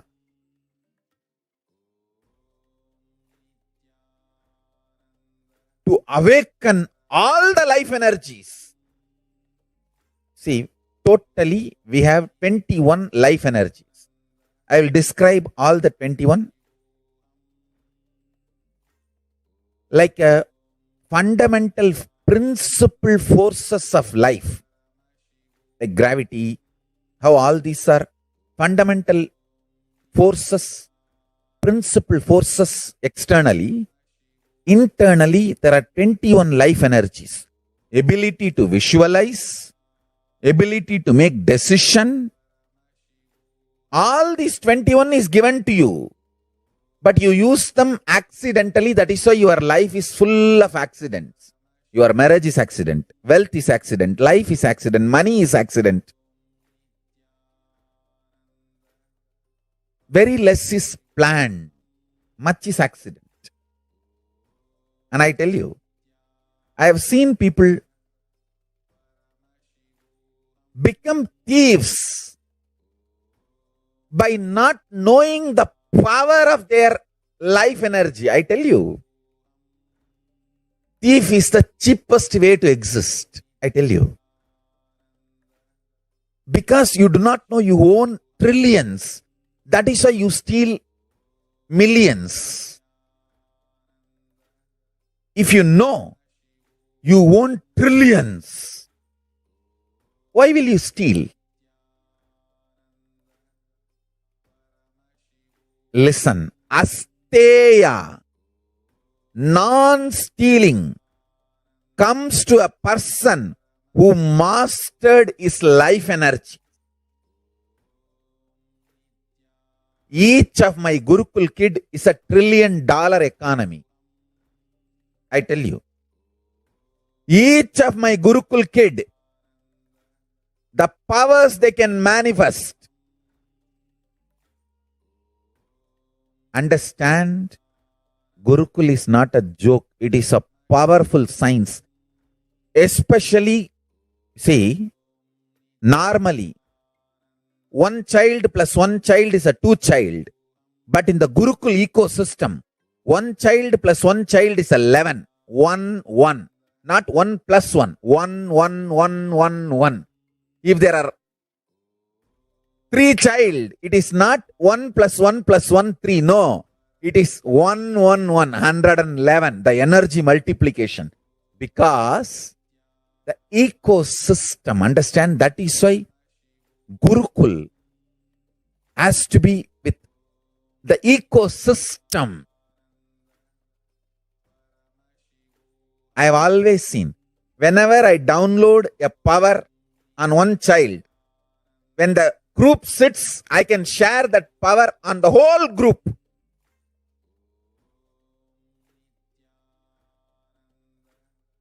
Because when team of kids or balasans or sannyasis or brahmacharis, when they sit as one team, it is very easy for me to just like a lightning pour the energy on them. Understand? The Sankhya of life energy is different. The multi-dimensional logic of life energy is different. People cannot understand this Sankhya. The multiple life energies, awakening them to its peak and manifesting them is all about life.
Yes. So despite the relentless attacks against the life, character, and image of the Supreme Pontiff of Hinduism, he goes on sincerely contributing everything he has for the world. And from the field of nutrition to education, from protection of religious freedom to the revival of indigenous traditions, the Supreme Pontiff of Hinduism has sincerely contributed in every facet. This has not gone unnoticed by the world's dignitaries, leaders, and multi-faith diaspora.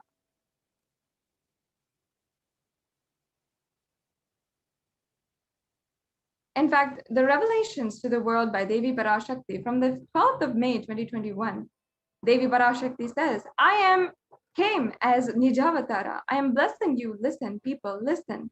To do good to all of you. I have taken the form of Nithyananda and came down as Nijavatara. People of India, listen carefully. Time after time, Bharatam is Jnana Bhumi, where enlightened beings comes. We cannot make Jnana Bhumi as infertile. Enlightenment beings have to come. It's a very beautiful revelation given by Devi Parashakti. She says again, they'll have to live, it has to flower. Few hypocrites, because they are stuck in delusion, we cannot sacrifice the world. Cosmos cannot be destroyed. The ship I did to save the cosmos from being destroyed, that is called Adi Kailasa.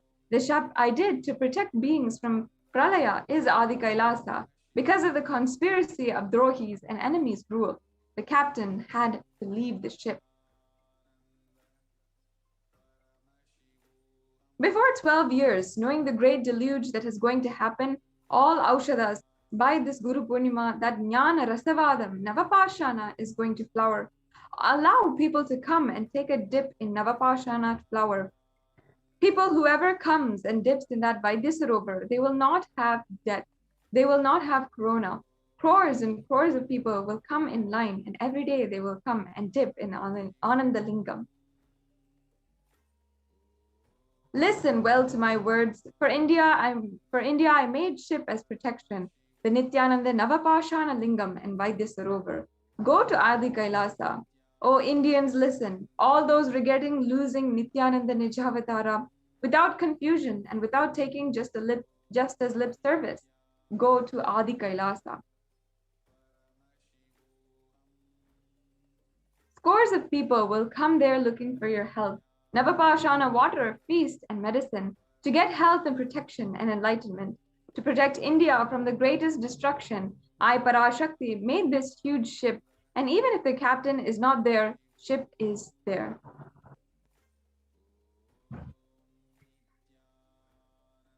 Yes. When the first world countries closed their borders and schools during a massive global emergency, Kailasa has opened up its doors to all without exception.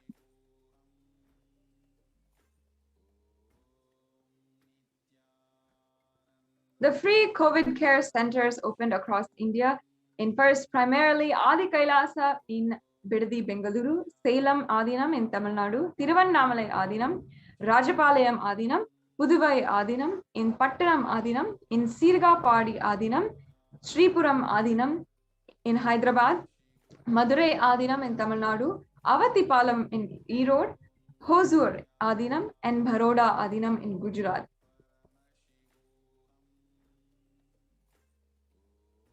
And Kailasa rushes to aid India as India finds itself on the verge of the COVID-19 third wave. And here we have multiple free COVID care centers opened across India, various social services offered during the pandemic in Kailasa's de facto spiritual embassies across India, and spiritual services offered during the pandemic in Kailasa's de facto spiritual embassies, and cosmic revelations on the global pandemic. So the free social services offered during the pandemic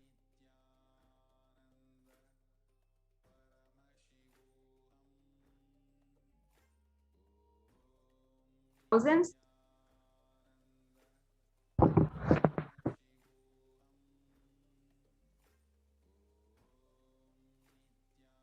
Seems like we have a technical difficulty. We apologize to the viewers. Please stay tuned. We'll be right back with you.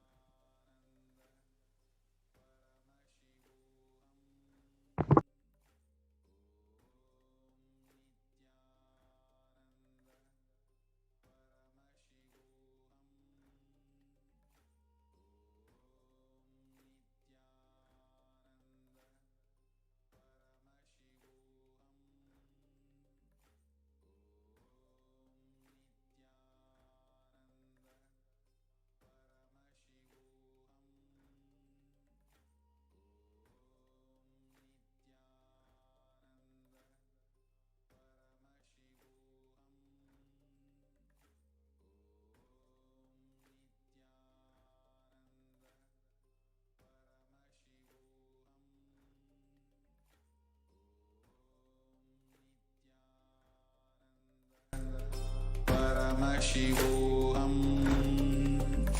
Om Nithyananda Paramashivoham. Om Nithyananda Paramashivoham. Om Nithyananda Paramashivoham. Nithyananda Paramashivoham. Om Nithyananda Paramashivoham. Om Nithyananda Paramashivoham. Om Nithyananda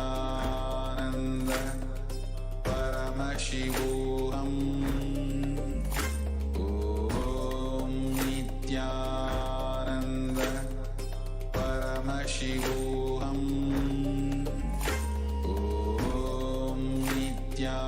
Om Nithyananda Paramashivoham.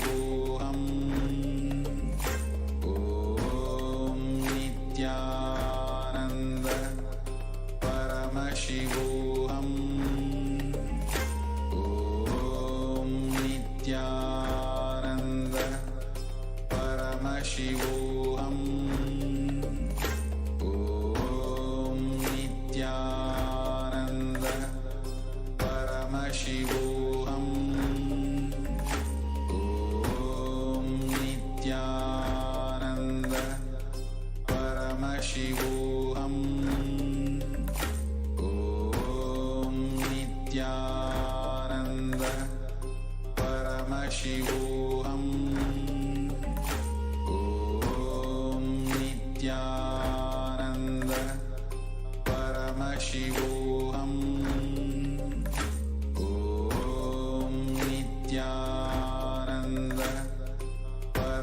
Paramashivoham. Om Nithyananda Paramashivoham. Om Nithyananda Paramashivoham. Om Nithyananda Paramashivoham. Om Nithyananda Paramashivoham. Om Nithyananda Paramashivoham. Om Nithyananda Paramashivoham. Om Nithyananda Paramashivoham. Of all human beings, Kailasa is responsible to provide that to all human beings.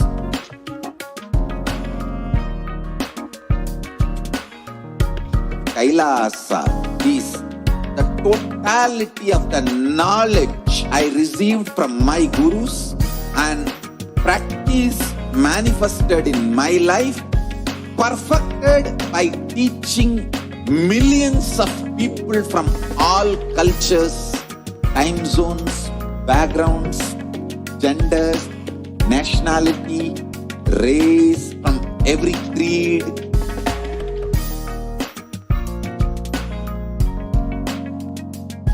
So this absolutely perfected knowledge available to you, served to you in your home without even you moving out of your couch, free of cost.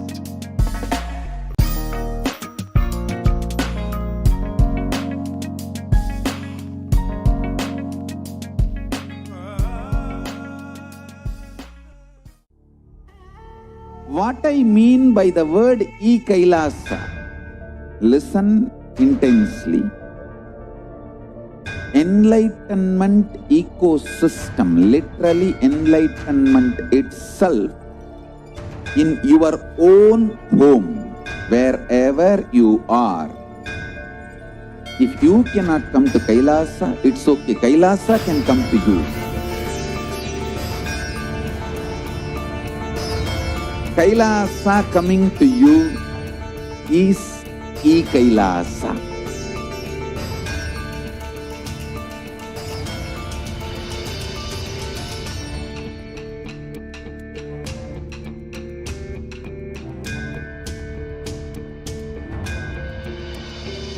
I will revive Hinduism.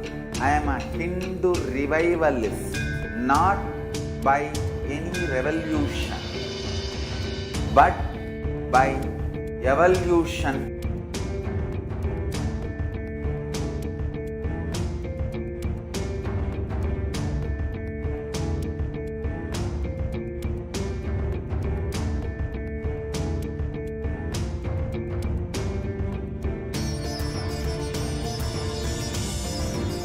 And setting model communities.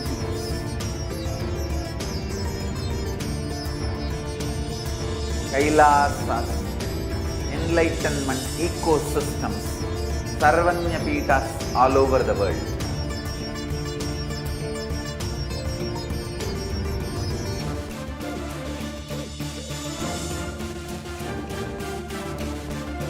All powerful cognition, knowledge, only when you live, power manifestation and possibilities manifestation happens.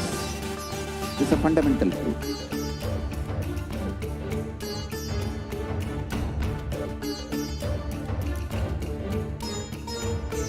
Hinduism cannot live exclusively as one sampradaya. No. All sampradayas of Hinduism is an ecosystem.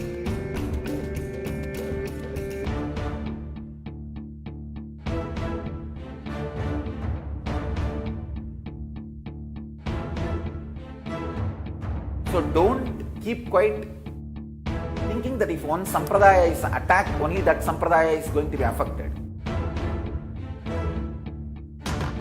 All of us are ecosystem.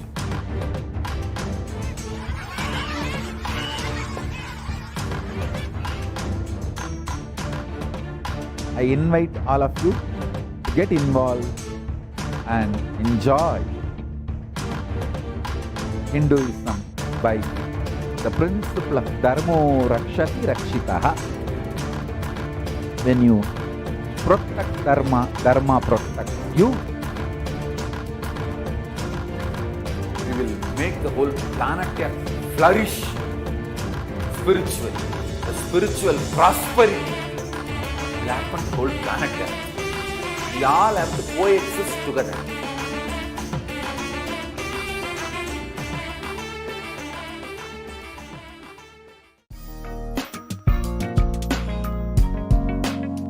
We get you health. We get you ability to build beautiful relationships in your life. We get you direct spiritual support, and we make sure you become wealthy.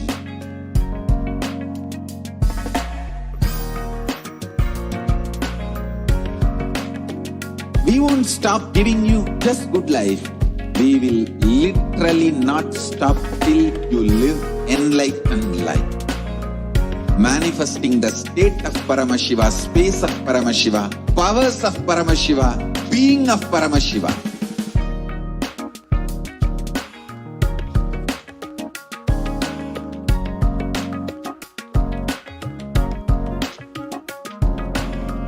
Whole world should become Kailasians. I want the whole world to know Hindus have something great to contribute to the world.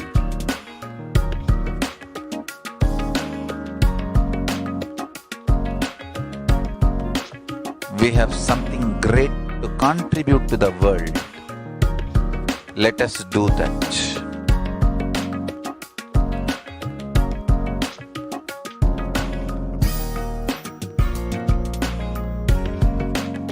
Kailasa is proper customized spiritual service helping you to identify your root patterns of suffering. We have perfected the science of helping every individual from every cultural, religious, nationality background.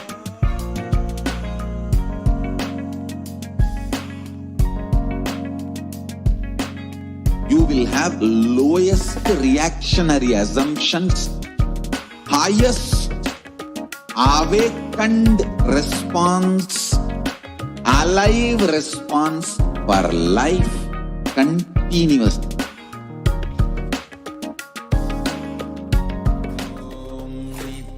Nithyananda Paramashivoham.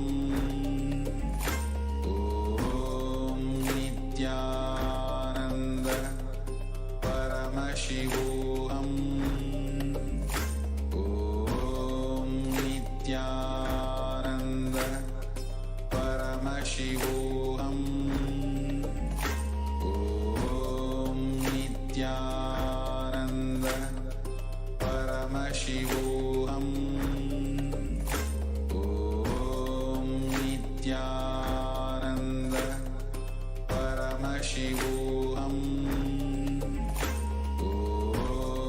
Nithyananda Paramashivoham.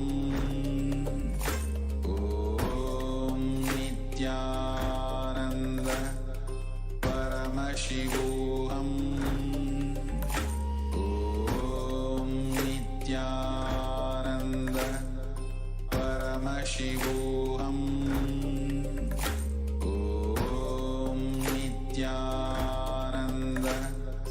Paramashivoham. Nithyananda Paramashivoham. Nithyananda Paramashivoham.